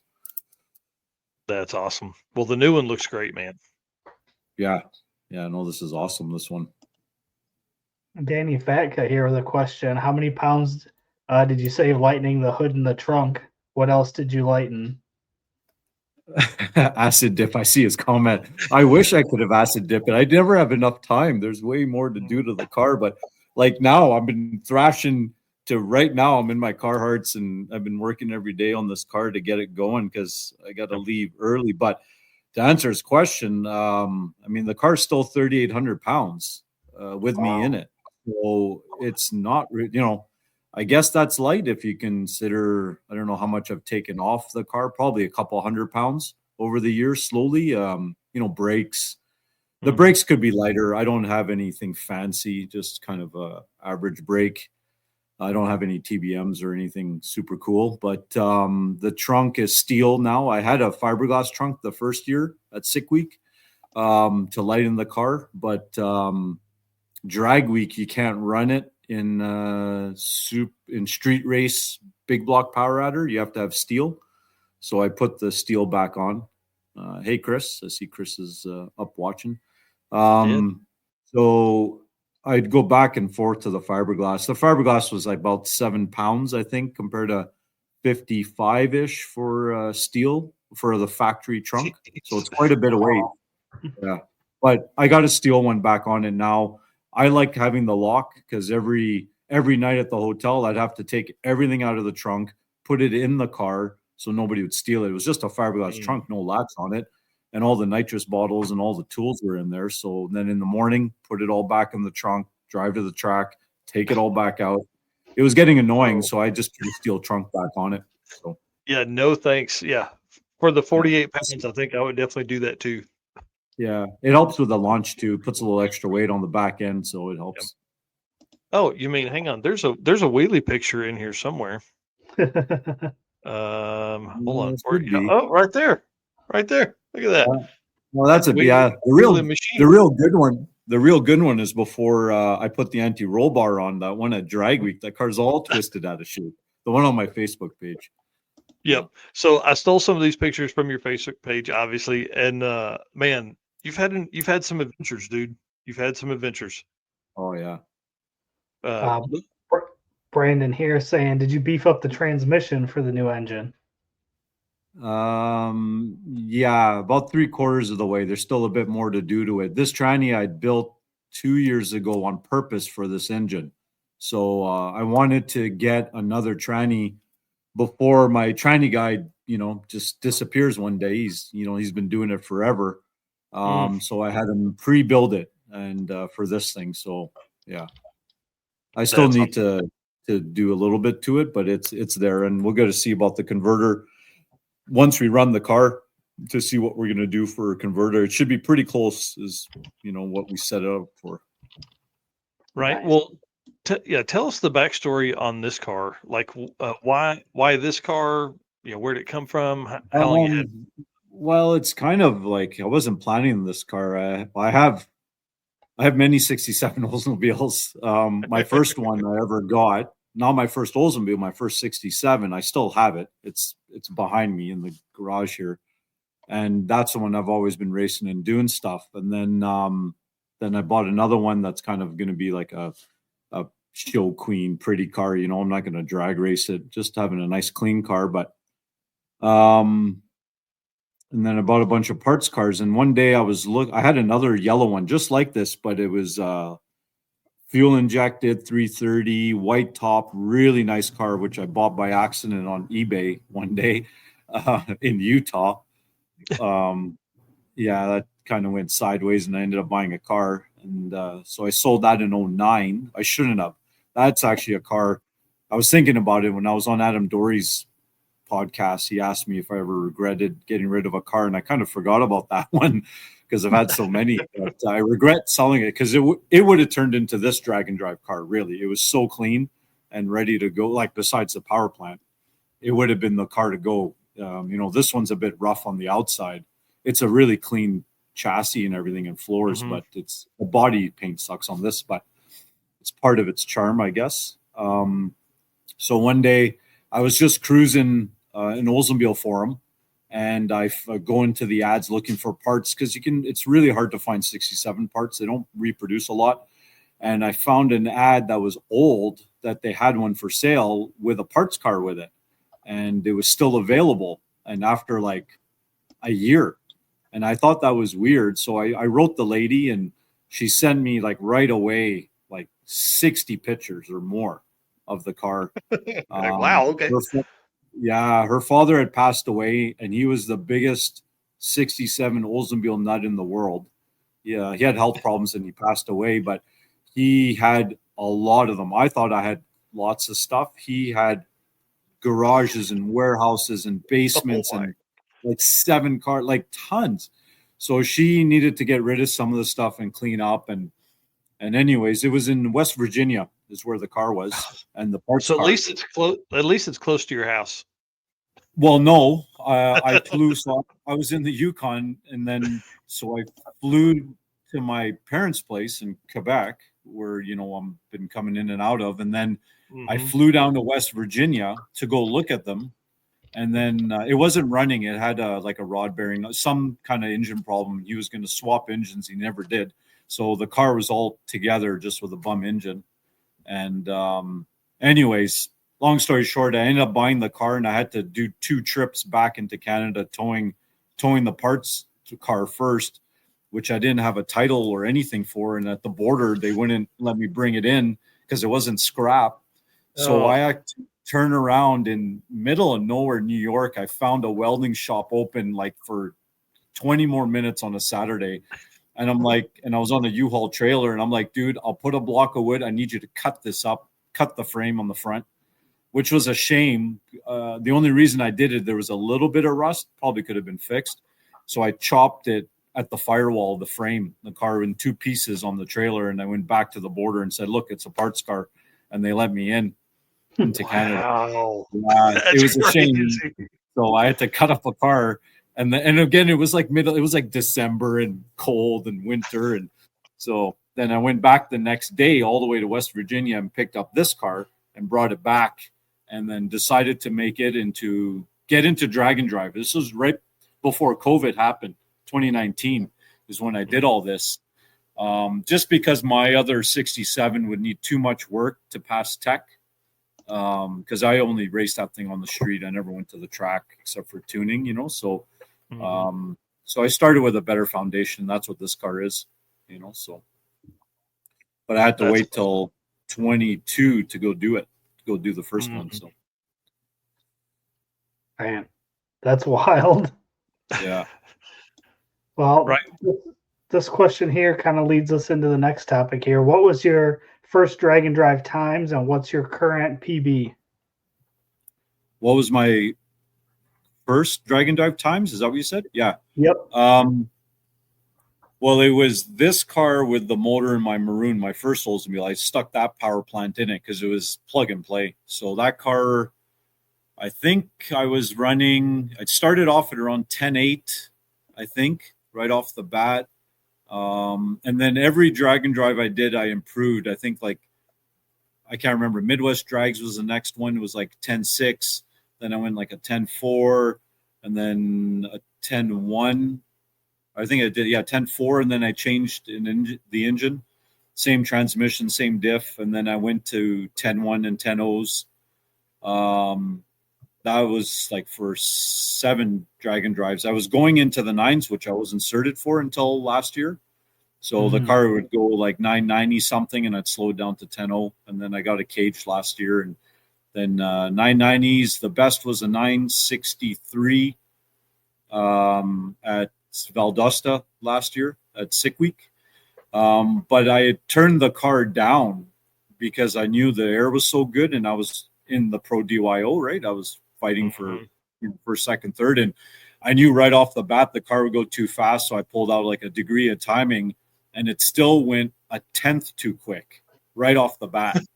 Like, so instead of running, I was trying to do a 971. That was where I was in that zone. It went right to a 963, and you never saw somebody be so sad to run so fast before. Because like I saw the time slip, and I was like, oh, I was disappointed, sad. I was mad. I had to go do another pass, but it was my fastest pass ever, right? I never even paid attention to it. Like, it was a 6-0 pass in the 8th, which was crazy. It hooked like mad, So I think whatever, but that was the best, was a 963, turning it down. I'm pretty sure that car would have went a 9. It would have went 955 that day, 957. Wow. If I would have like really 60-footed it, because I turned it way down. It was like only a 136 60 foot. It would have went like a 133, 130. Yeah, probably 133 and 150, 957. Right. So I had the notes. So and I didn't pull all of your other events just because I had sick week up. But first sick week was you finished your average 1094 in 2022. 2023 was like a 10-1, like you said, and then this last year 975. Dude, that's awesome. Yeah. I can't remember which event we were at, but there was one where I think you made like 6 or 7 passes in like an hour. Yeah, right. Maybe in like 30 minutes. It was crazy. Yeah. But you were either too fast, like you were looking for hundreds or something crazy. I don't remember which event that was, but it was pretty awesome to watch. Maybe one of them. Summer. Yeah. What's that? Maybe it was 6 Summer or something like that. I can't remember. Yeah, that would have been one of them. I know at Death Week I did. That's when I did the 26 passes in a row. That was 3.5 hours without turning the car off. And I was again searching, like, because I wasn't certed to run. What was it, like 6? I was doing my license passes at the same time, so it was 640. So I went out, the first day it was a 641, like during Death Week. So when we were on the last day at Arizona there at Wild Horse, it went 639, 635 on like I kept turning it up. So 635 to do my license passes, 625. I had every tune, 625, 630, 635, and I couldn't go 640. It would go 641, or it would go 639. Like, I couldn't go 640 with a something. It would just jump on either side of it. And that's why I kept doing all those laps, because I just wanted a 640 with anything, just to whatever. So, man, think about that. Like, how do you build a car that's got the consistency to make 26 laps in 3.5 hours, never turn itself off? Derek's the comment. Yeah, pretty much. Well, we call it, you lap it or scrap it. Like, that's what the name of the class should be. You should have a hot lap class, But, yeah, for sure. How many passes can you make? You got to be quicker than 10-0 at least. I don't want a 15-second car trying to hot lap. That's easy, But yeah, right. You attribute it to a really good engine. So that motor is a Bill Travato motor, like this new one currently is, and man, he's one badass mofo. If you want to see a motor, there's like, you get on, everything on the internet, and there's forums on YouTube, not YouTube, sorry, Facebook. Everybody wants to trash everybody about building something, but the proof's in the pudding, and it's not just my car. The amount of motors that he has out there, every week he pumps out not just Oldsmobile motors. Like, he does, Ultra Street cars. He does, LS's, Fords, Chryslers. I was just there. He had a couple of Pontiacs. I had this wild aluminum block Pontiac getting punched out, and I could have sworn I saw Richard Guido's name on it. He denies it, but I think I think he's got something brewing. He does. He does. Yeah, but yeah, so Bill knows a lot. Not just Oldsmobiles. He's the Oldsmobile king, but he knows about motors, and a lot of his motors at races do really well, and that's how you attribute to being a hot lap it and tuning it. We got a really good carburetor. So I get really good advice from Dale Kubik at CFM, and Bill Travato, and you do what these guys say, and you don't have a problem. And any 9-second car should be able to do what I'm doing. It's not that hard on it. Right. And then you got the best carburetor tools there with WAF Racing.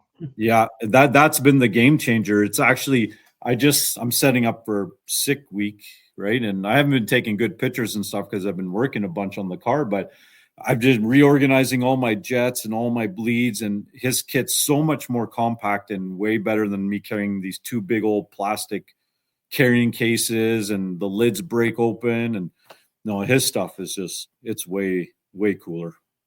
To answer, Chris here said car weighs 3,800 with him in it. Yeah.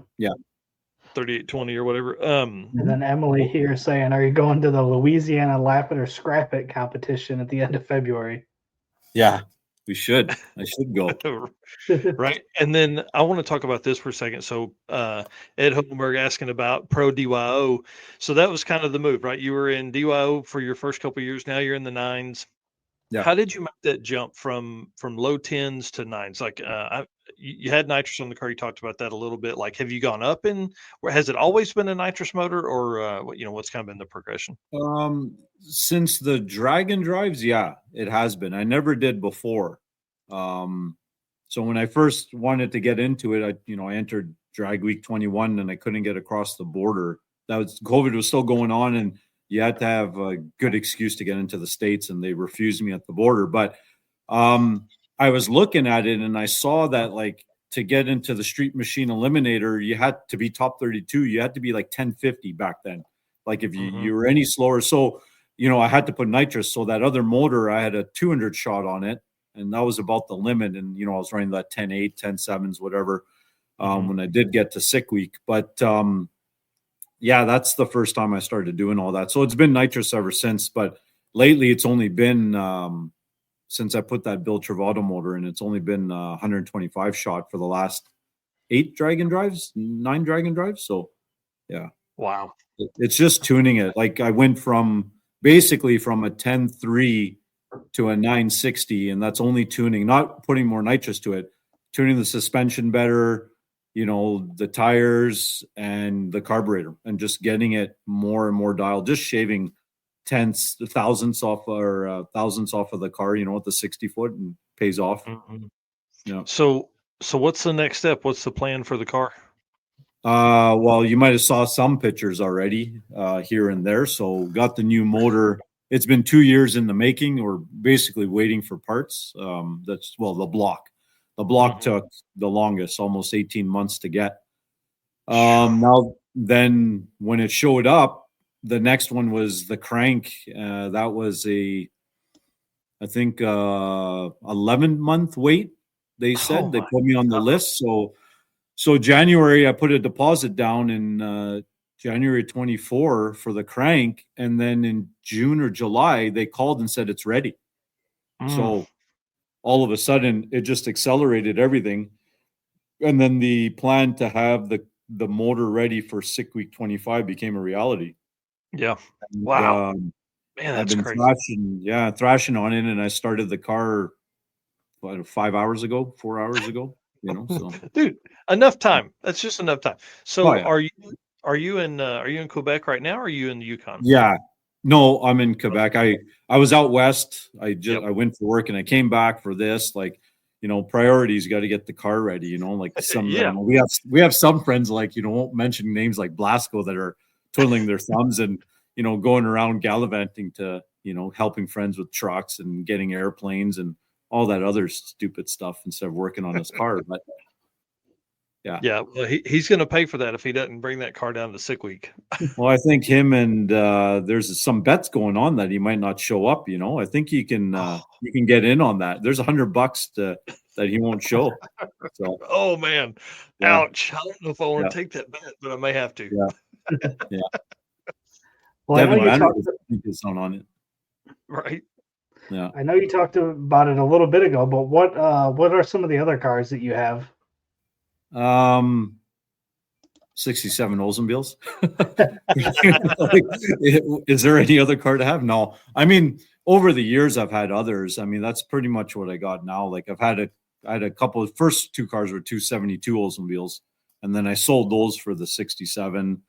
I had some 68s in college I drove, and then some parts ones, and I still have them, but they're all rotted out now and just never got to them. And the rest are all parts cars. So, but yeah, it's that's pretty much it. I'm playing with the 2 cars I drive, and then the other 67 that one day I'll finish putting together. I had it painted about 2 years ago and just got to assemble it, but been distracted with this yellow one. So nice. So what do you daily drive? What's that? So what do you daily drive then? I got a Duramax pickup truck. I got a 6-liter LS truck that I bought that to learn how to, putting a motor together is all the same, but LS, and I thought I'd be cool and get a turbo and learn how to tune, and got HP tuners and the new laptop for it, and then got distracted. But I bought that to learn on that so we can just put Chinese turbos on our trucks and do burnouts everywhere, really. Nice.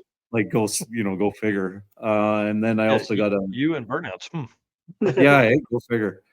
And then I got a 99 GMC Yukon in the Yukon. You got to have a Yukon when you live in the Yukon. So. And that thing, actually, Blasco helped me tune that thing up too. We did a little tuning on that. So, yeah. And then what's this photo of here on the left? Is this your other daily driver? Yeah, that's the work daily driver, So yeah, that's what I was saying. I was out west, so I was out east with the airplane working in Quebec. That's kind of why I was spending a bunch of time here. I had my plane here, and then I had to move it out west. And then a buddy of ours, Blair Euler, he's a drag and drive guy, and his son is a drag and drive guy, right? If you guys know them, out in Alberta, and he needed a part. And I had it, so I figured what better way than to fly it to him. So yeah, that's awesome. That box is like, 1.5 feet by a foot, and that airplane, you can put a pickup truck in the back of it, right? So, and then I was trying to get to Lethbridge where Matt Blasco is, because I was going to give him the package. And my weather where I was pretty horrible, so I kind of went around and ended up my final destination. And that next picture you had, I got Matt Blasco to show up to come pick up the package. So that's Matt in his airplane to pick up Blair's package. So yeah, that's whatever, racer in need, right? But he needed a part. And like, well, I'll just fly it to you. Because in Canada, we don't really have roads that go everywhere. So you got to fly everywhere, really. So. Well, and we had this conversation with somebody the other day. Canada's gigantic. So it would take like two full days to drive it somewhere. It's 8 hours in an airplane. Oh no, dude! It's like it would, to go coast to coast. It would take, or like from the northwest, like where I am, to the furthest southeast. It's probably 7 days. 12, 13 hours shift minimum. Like it takes me 5 to get to Quebec and another 2. It's 7 days to get to Florida from up there. So one way. Yeah. Nope. That's too far for me. And all this white stuff that's on the ground, I hate that stuff too. So no, I'm out. It's all over like that. Canada.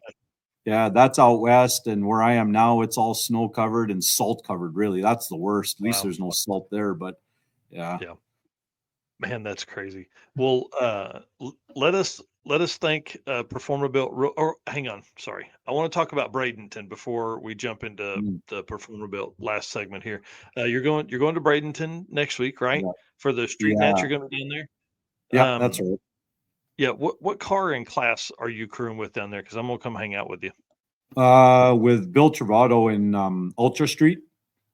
Oh, right? Sweet. So, but because I haven't been able to run this car, I might enter my car in the 550 just to get some test passes. Like I'll be able to do at least 4, between test passes and qualifying. And if I qualify, maybe 1 round. So I might be able to get 5 passes on it before sick week, because it's a whole new setup. I have no clue what it's going to do, and I don't want to waste it at sick week. So that's awesome. That's cool, man. Well, yeah, I'll spend some time with you because I'll be down there with Keith and the Pro Mod guys. So that'll be cool.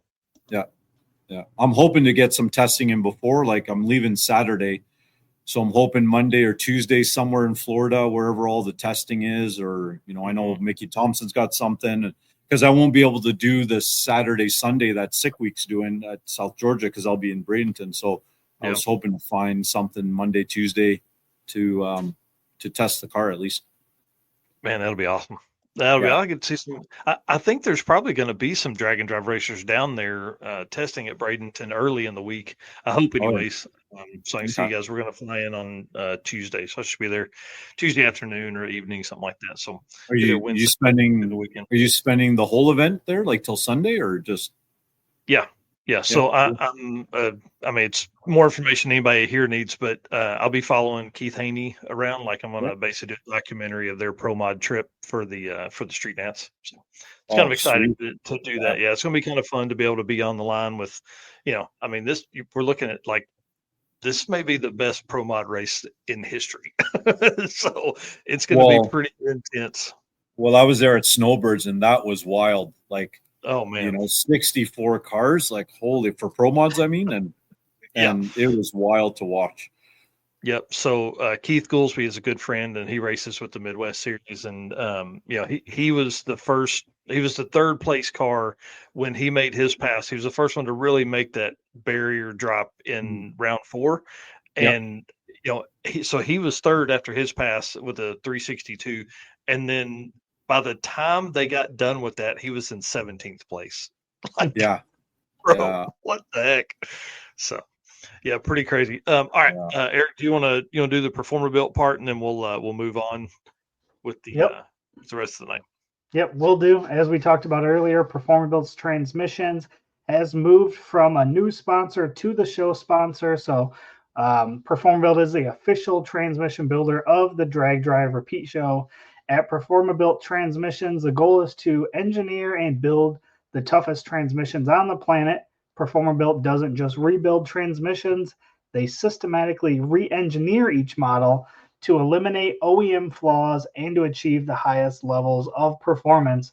That's why they say their transmissions aren't just built, they are Performa Built. So thanks to Performa Built and the team for jumping on and becoming a show sponsor here. Yeah, I'm excited for those guys. This is going to be really fun. Well, I want to talk about some. Let's kind of shift. Let's get really into some drag and drive stuff. Travis Clark asked earlier and sent me a message earlier asking us or commented on. He said, "What's your favorite plane to fly outside of the bush?" And then he's also asking about tacos. Or sorry, that was Kevin Jackson asking about tacos. So yeah, what's your favorite plane to fly outside the bush?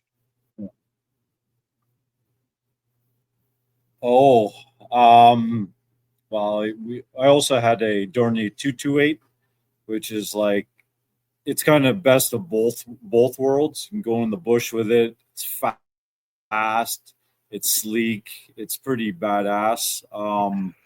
I mean, I want to get a Beach 18, like just for cool factor, that'd be like in my brain, kind of like having a gasser, like it's nice. Just the coolest thing around, right? And it's a Beach 18. There's so many cool airplanes, just depends if you want to go fast or just look really good, so yeah, that's awesome. And decent, like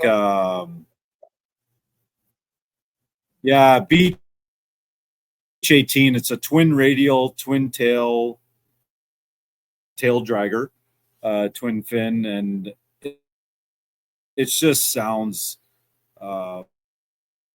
badass. They got these good old radials on it that when you fire them up, they just sound cool.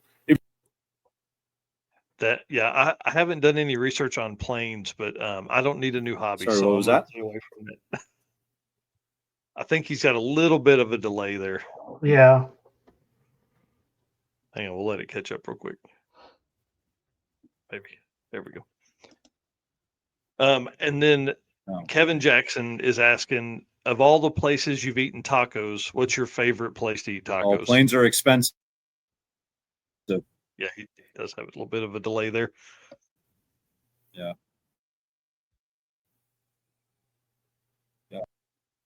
All right.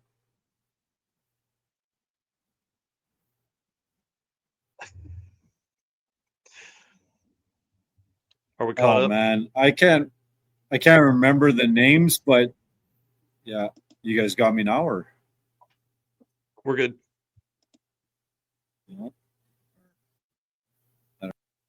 how about now? Can you guys hear me? Hard question to answer because everywhere I end up going, there's awesome tacos. Basically, as long as the owners don't speak English and the patrons don't speak English, you're in the right place. But one of the best places actually was at Bradenton at Snowbirds. There was a taco truck there, and those tacos were fantastic. And they sold out. They were gone after the first day, and they never came back. So if they're there at US Nats, I'm going there right away and getting my fill, because for best taco truck probably I've ever had, and or tacos like in a restaurant. They're really good. That's awesome. Eric, what was the other question that was up there? Oh, Ed Hohenberg asking, do you got a trunk monkey? Sometimes I do, sometimes I don't. Usually like Six Summer I don't. I go on my own. There's been another couple other ones I did too, but for Sick Week, yeah, I got somebody with me. Yeah, I got my buddy JP Eloy. He's the guy who upped my cage in the car. He helps me out with the car. I got lots of friends that help me out with the car. He's not the only, but he does the majority of it. And just now, the mods we're doing to fit this new engine in, it doesn't just drop in. JP's the man. He's been killing it every day. So I just came from his place, and we got to do a little bit of work tomorrow. But he's with me. I don't call him my trunk monkey. He's the Kojo. He's with me. We have a good time. That's awesome. Well, I do want to ask, what drew That's JP right there, cutting up. Right. That's what I figured when you were talking about him cutting stuff up. I figured that was the dude. Yeah.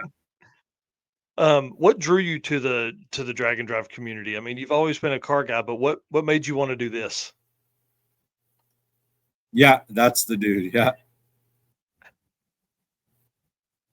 I mean, I always knew about Drag Week, right? Like growing up, you read in the magazines. In about 2018, I was out a big show in not Syracuse, but in Lake George.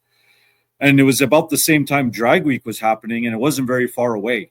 And it just got in my brain. I'm like, man, I should go try this, because I'm getting tired of not enough street racing where I was. Car shows are boring. You see the same things. And I wanted to drive the car more because I was up north so much, or I'm always away. I only came back in the summer for like a couple of weeks, and I wanted to drive the car a bunch.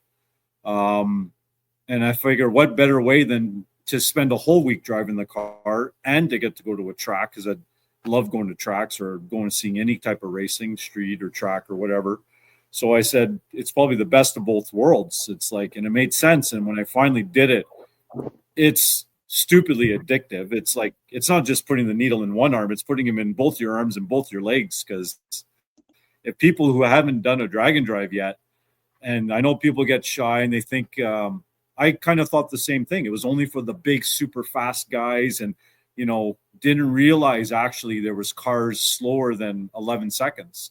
I always thought it was like the 1050, the 10-0s, and the quicker. But like you have in your stats, the majority of the people are slower than 11s, or 1150, 49. And I couldn't believe it. And man, it's definitely the place to go hang out, drive your car, hang out with your friends. And it's tacos and burnouts. That's really what it's about. It's not about the racing. It's tacos and burnouts.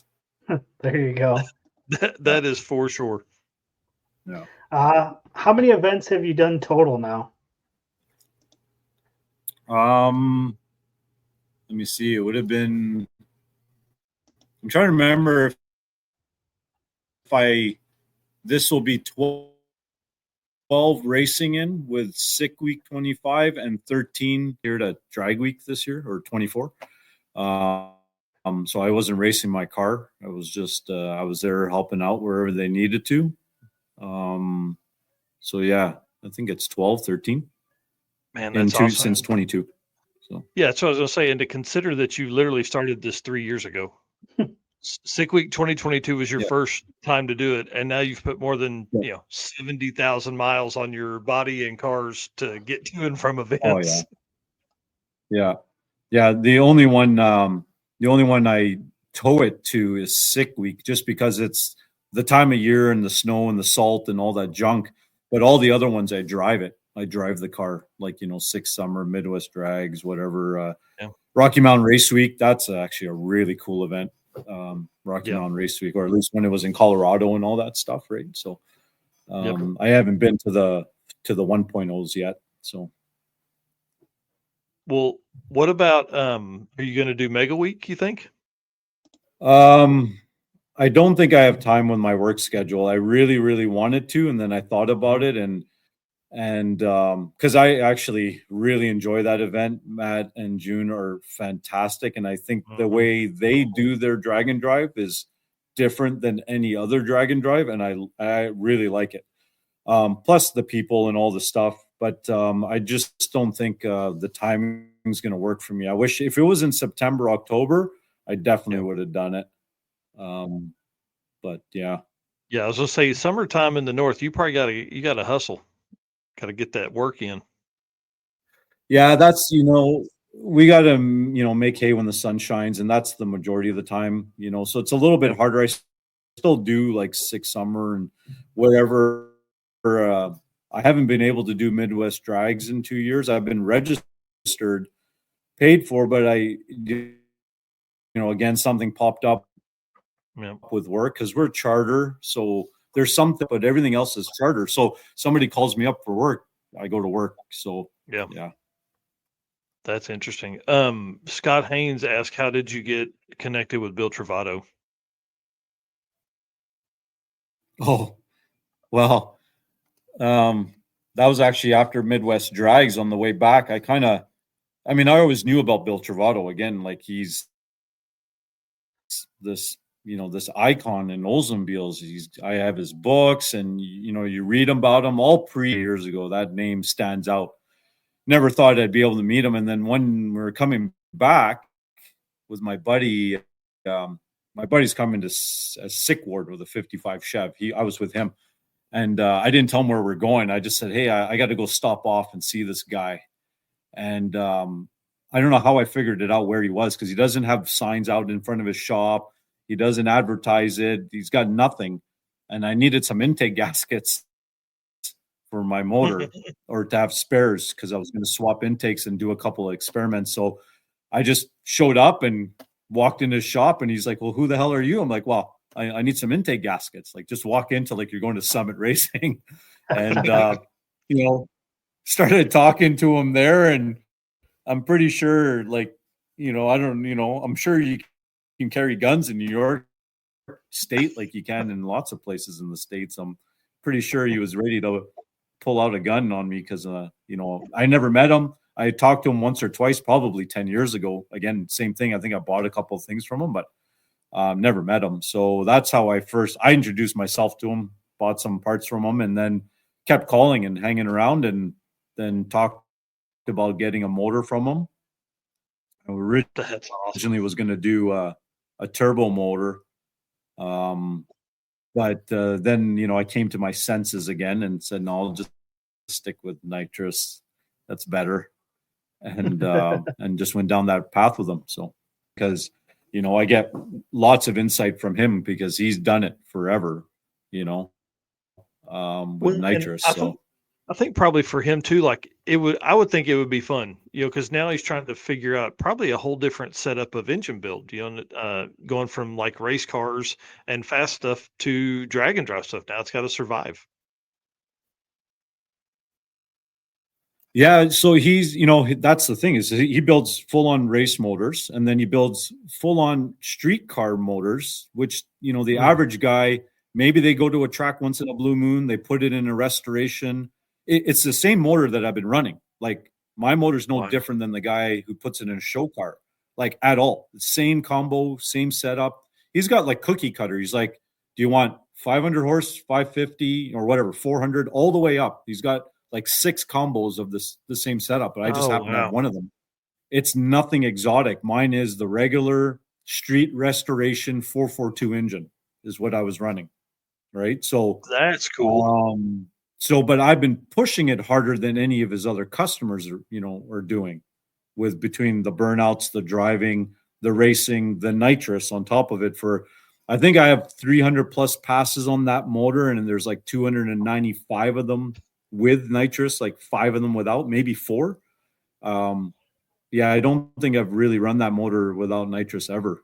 So, yeah, that shows how good his motors are, right? So, but Right. we're learning this new motor is going to also push the limit. The motor I got now, if you pull it into full on track race mode, like 15 compression, whatever, it's a 960 to 1,000 horsepower NA. Like he's built them before. It's just what they do, you know. But it's 15 compression, and I don't want to run that. So we've dumbed it down to 10.8. So you drop a whole bunch of horsepower, but I'm just going to put more nitrous to it. I can put as much as I want. So 600 shot is going to be the goal, and then just get that power back up to where we want it. So, Man, that's awesome. That's awesome.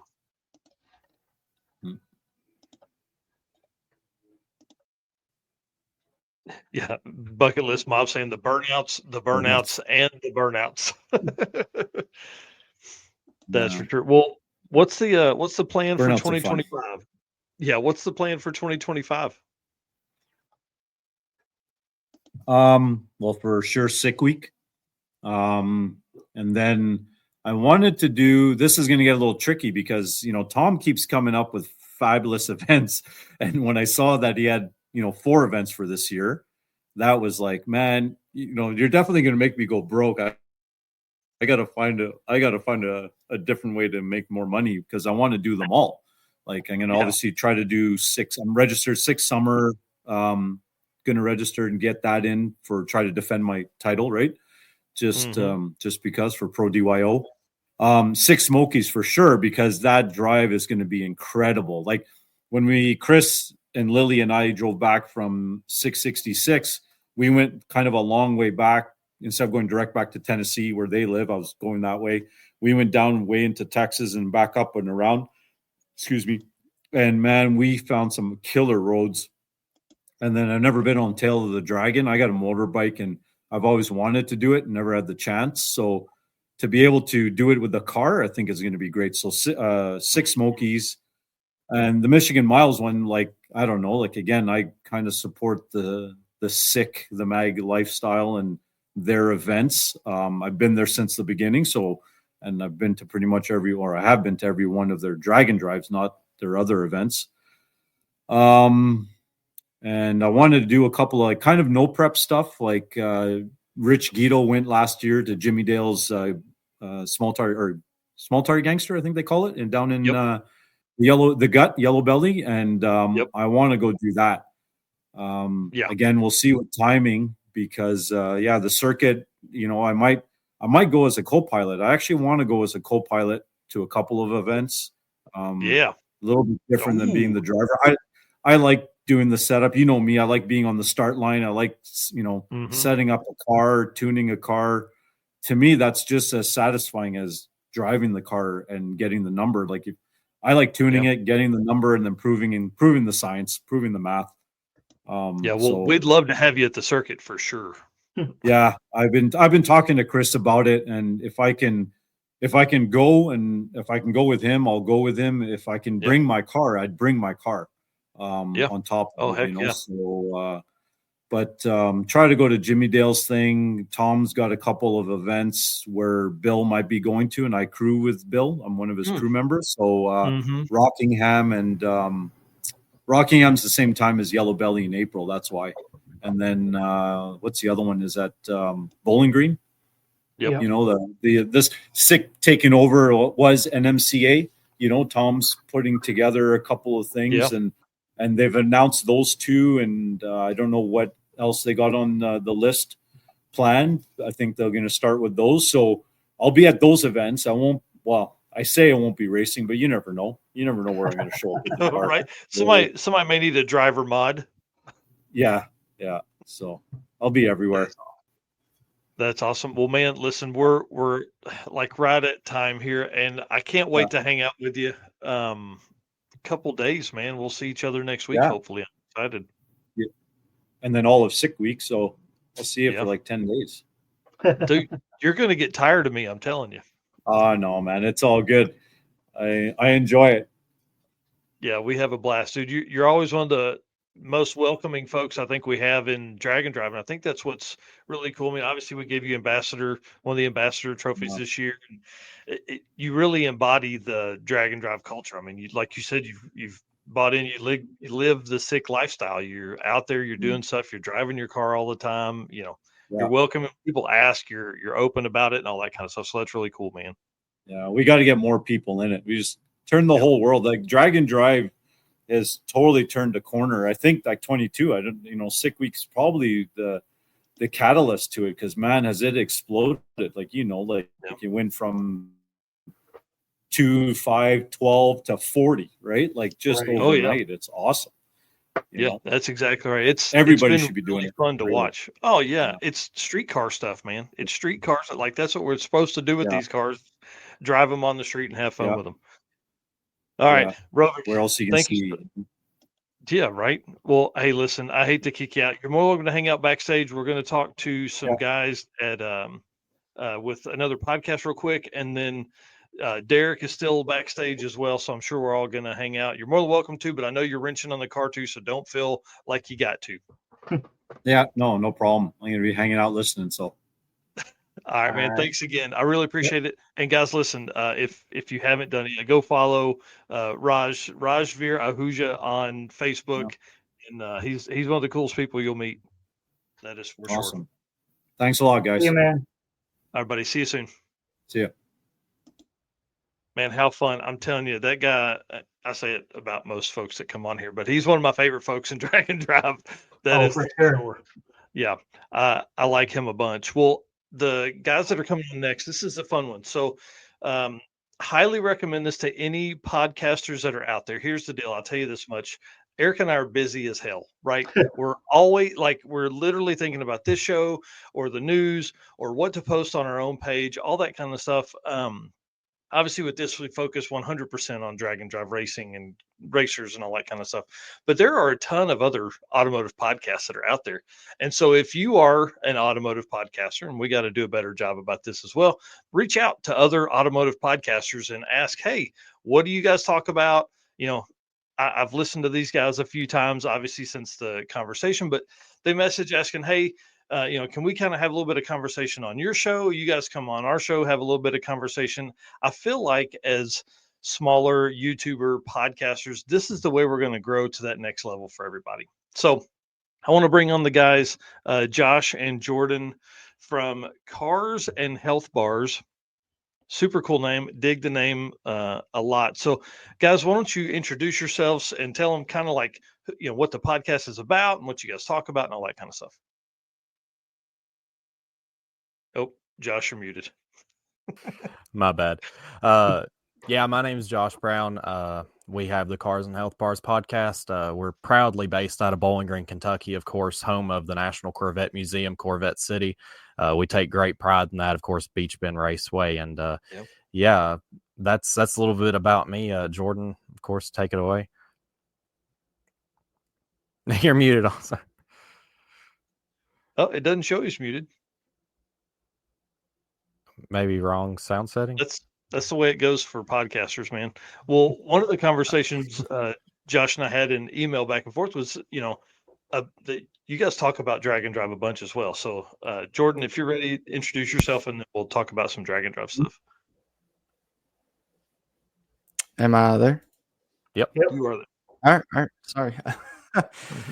Yeah. So a little bit about me is I'm local here to Bowling Green too, and I've got a little bit of history working in automotive as a Ford tech, and then also I worked at a tuning shop for 2.5 years here local, specializing in LS Gen 5 performance, a little bit of Hemi, and even like an R8, a few other cars, So it's really cool to work in that environment. And, I'm new to the whole drag and drive event, and I really like the idea of having street cars, true street cars, cars that you can drive back and forth to work, go out and do these events. Yeah, drive 1,000 miles, all that kind of stuff. That's Mhm.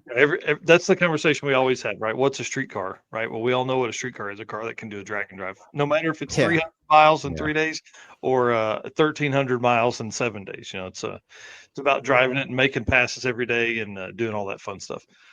So, Yeah. so tell us what you guys drive. Well, I guess I might as well let the cat out of the bag on your guys' show. Hopefully, not too many of my listeners will tune in. But yeah, I've got a 2014 Camaro fifth gen, and I'm putting a torque storm on it. I'm looking to make like 800 to 850 wheel. Like I said, nobody really knows yet about that, so I'll be Breaking news. breaking news. Yeah, so I'm trying to humble some locals. There's been a lot of people hiding stuff here and there, so I was like, sure, I'm gonna dip my toes into this water and take my cammed Camaro to the next level.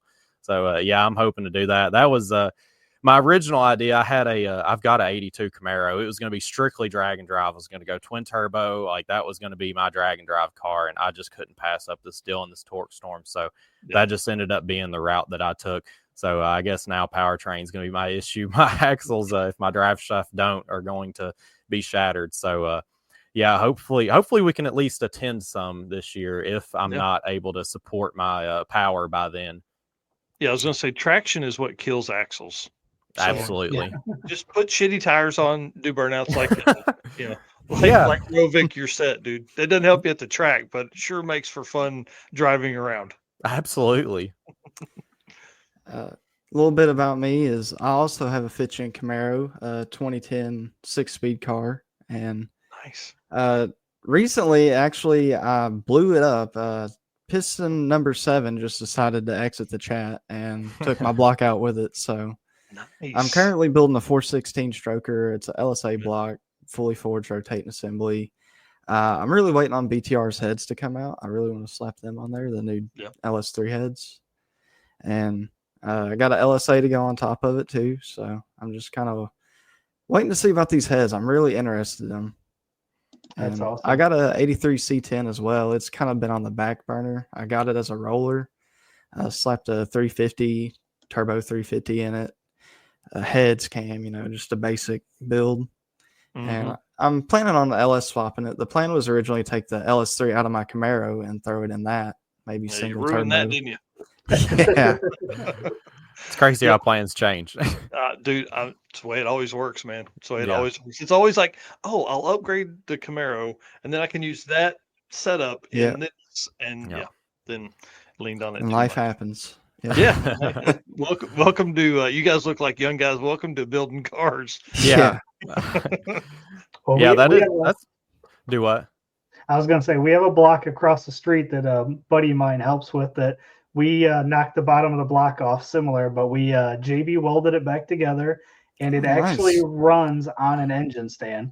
Probably wouldn't last too long in a car, but it does fire up and run. Hey, I've seen the LS run on one bank. I wouldn't doubt it. That's exactly right.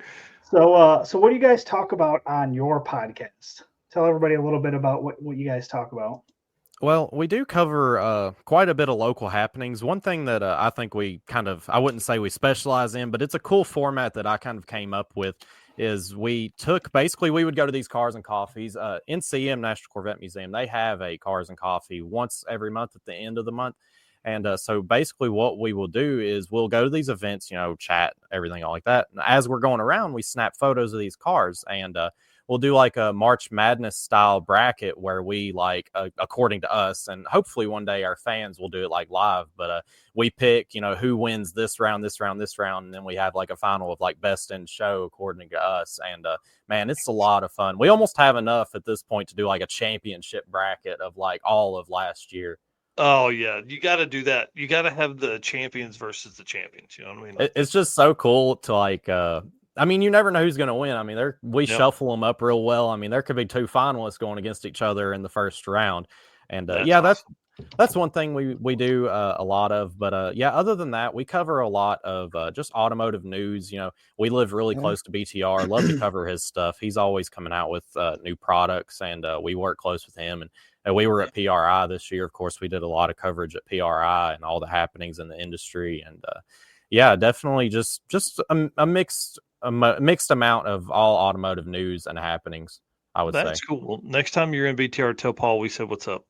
Will All right. do. He's a good friend of the program here. Oh, cool. Yeah, I like So, that dude a lot. how'd you guys come up with the name Cars and Health Bars? And I see your logo is a car and a controller. So talk a little bit about that. So Josh pretty much came up with the name of it, and the logo is obviously a fit in. And basically, how we came about this thing is we would get on our computers and talk and game, and we also would go to these car meets, and we was like, why don't we make we sit here and talk so much, why don't we do something with this time? And we both kind of agreed, hey, why not start a podcast? So I was just Just- picking up the health bars. Like that could be a gaming thing, right? I was thinking Yeah. like granola bars. Yeah. Probably Eric may have as well. Yeah. Being that we're of an older group Yeah. of guys. We do get that for sure.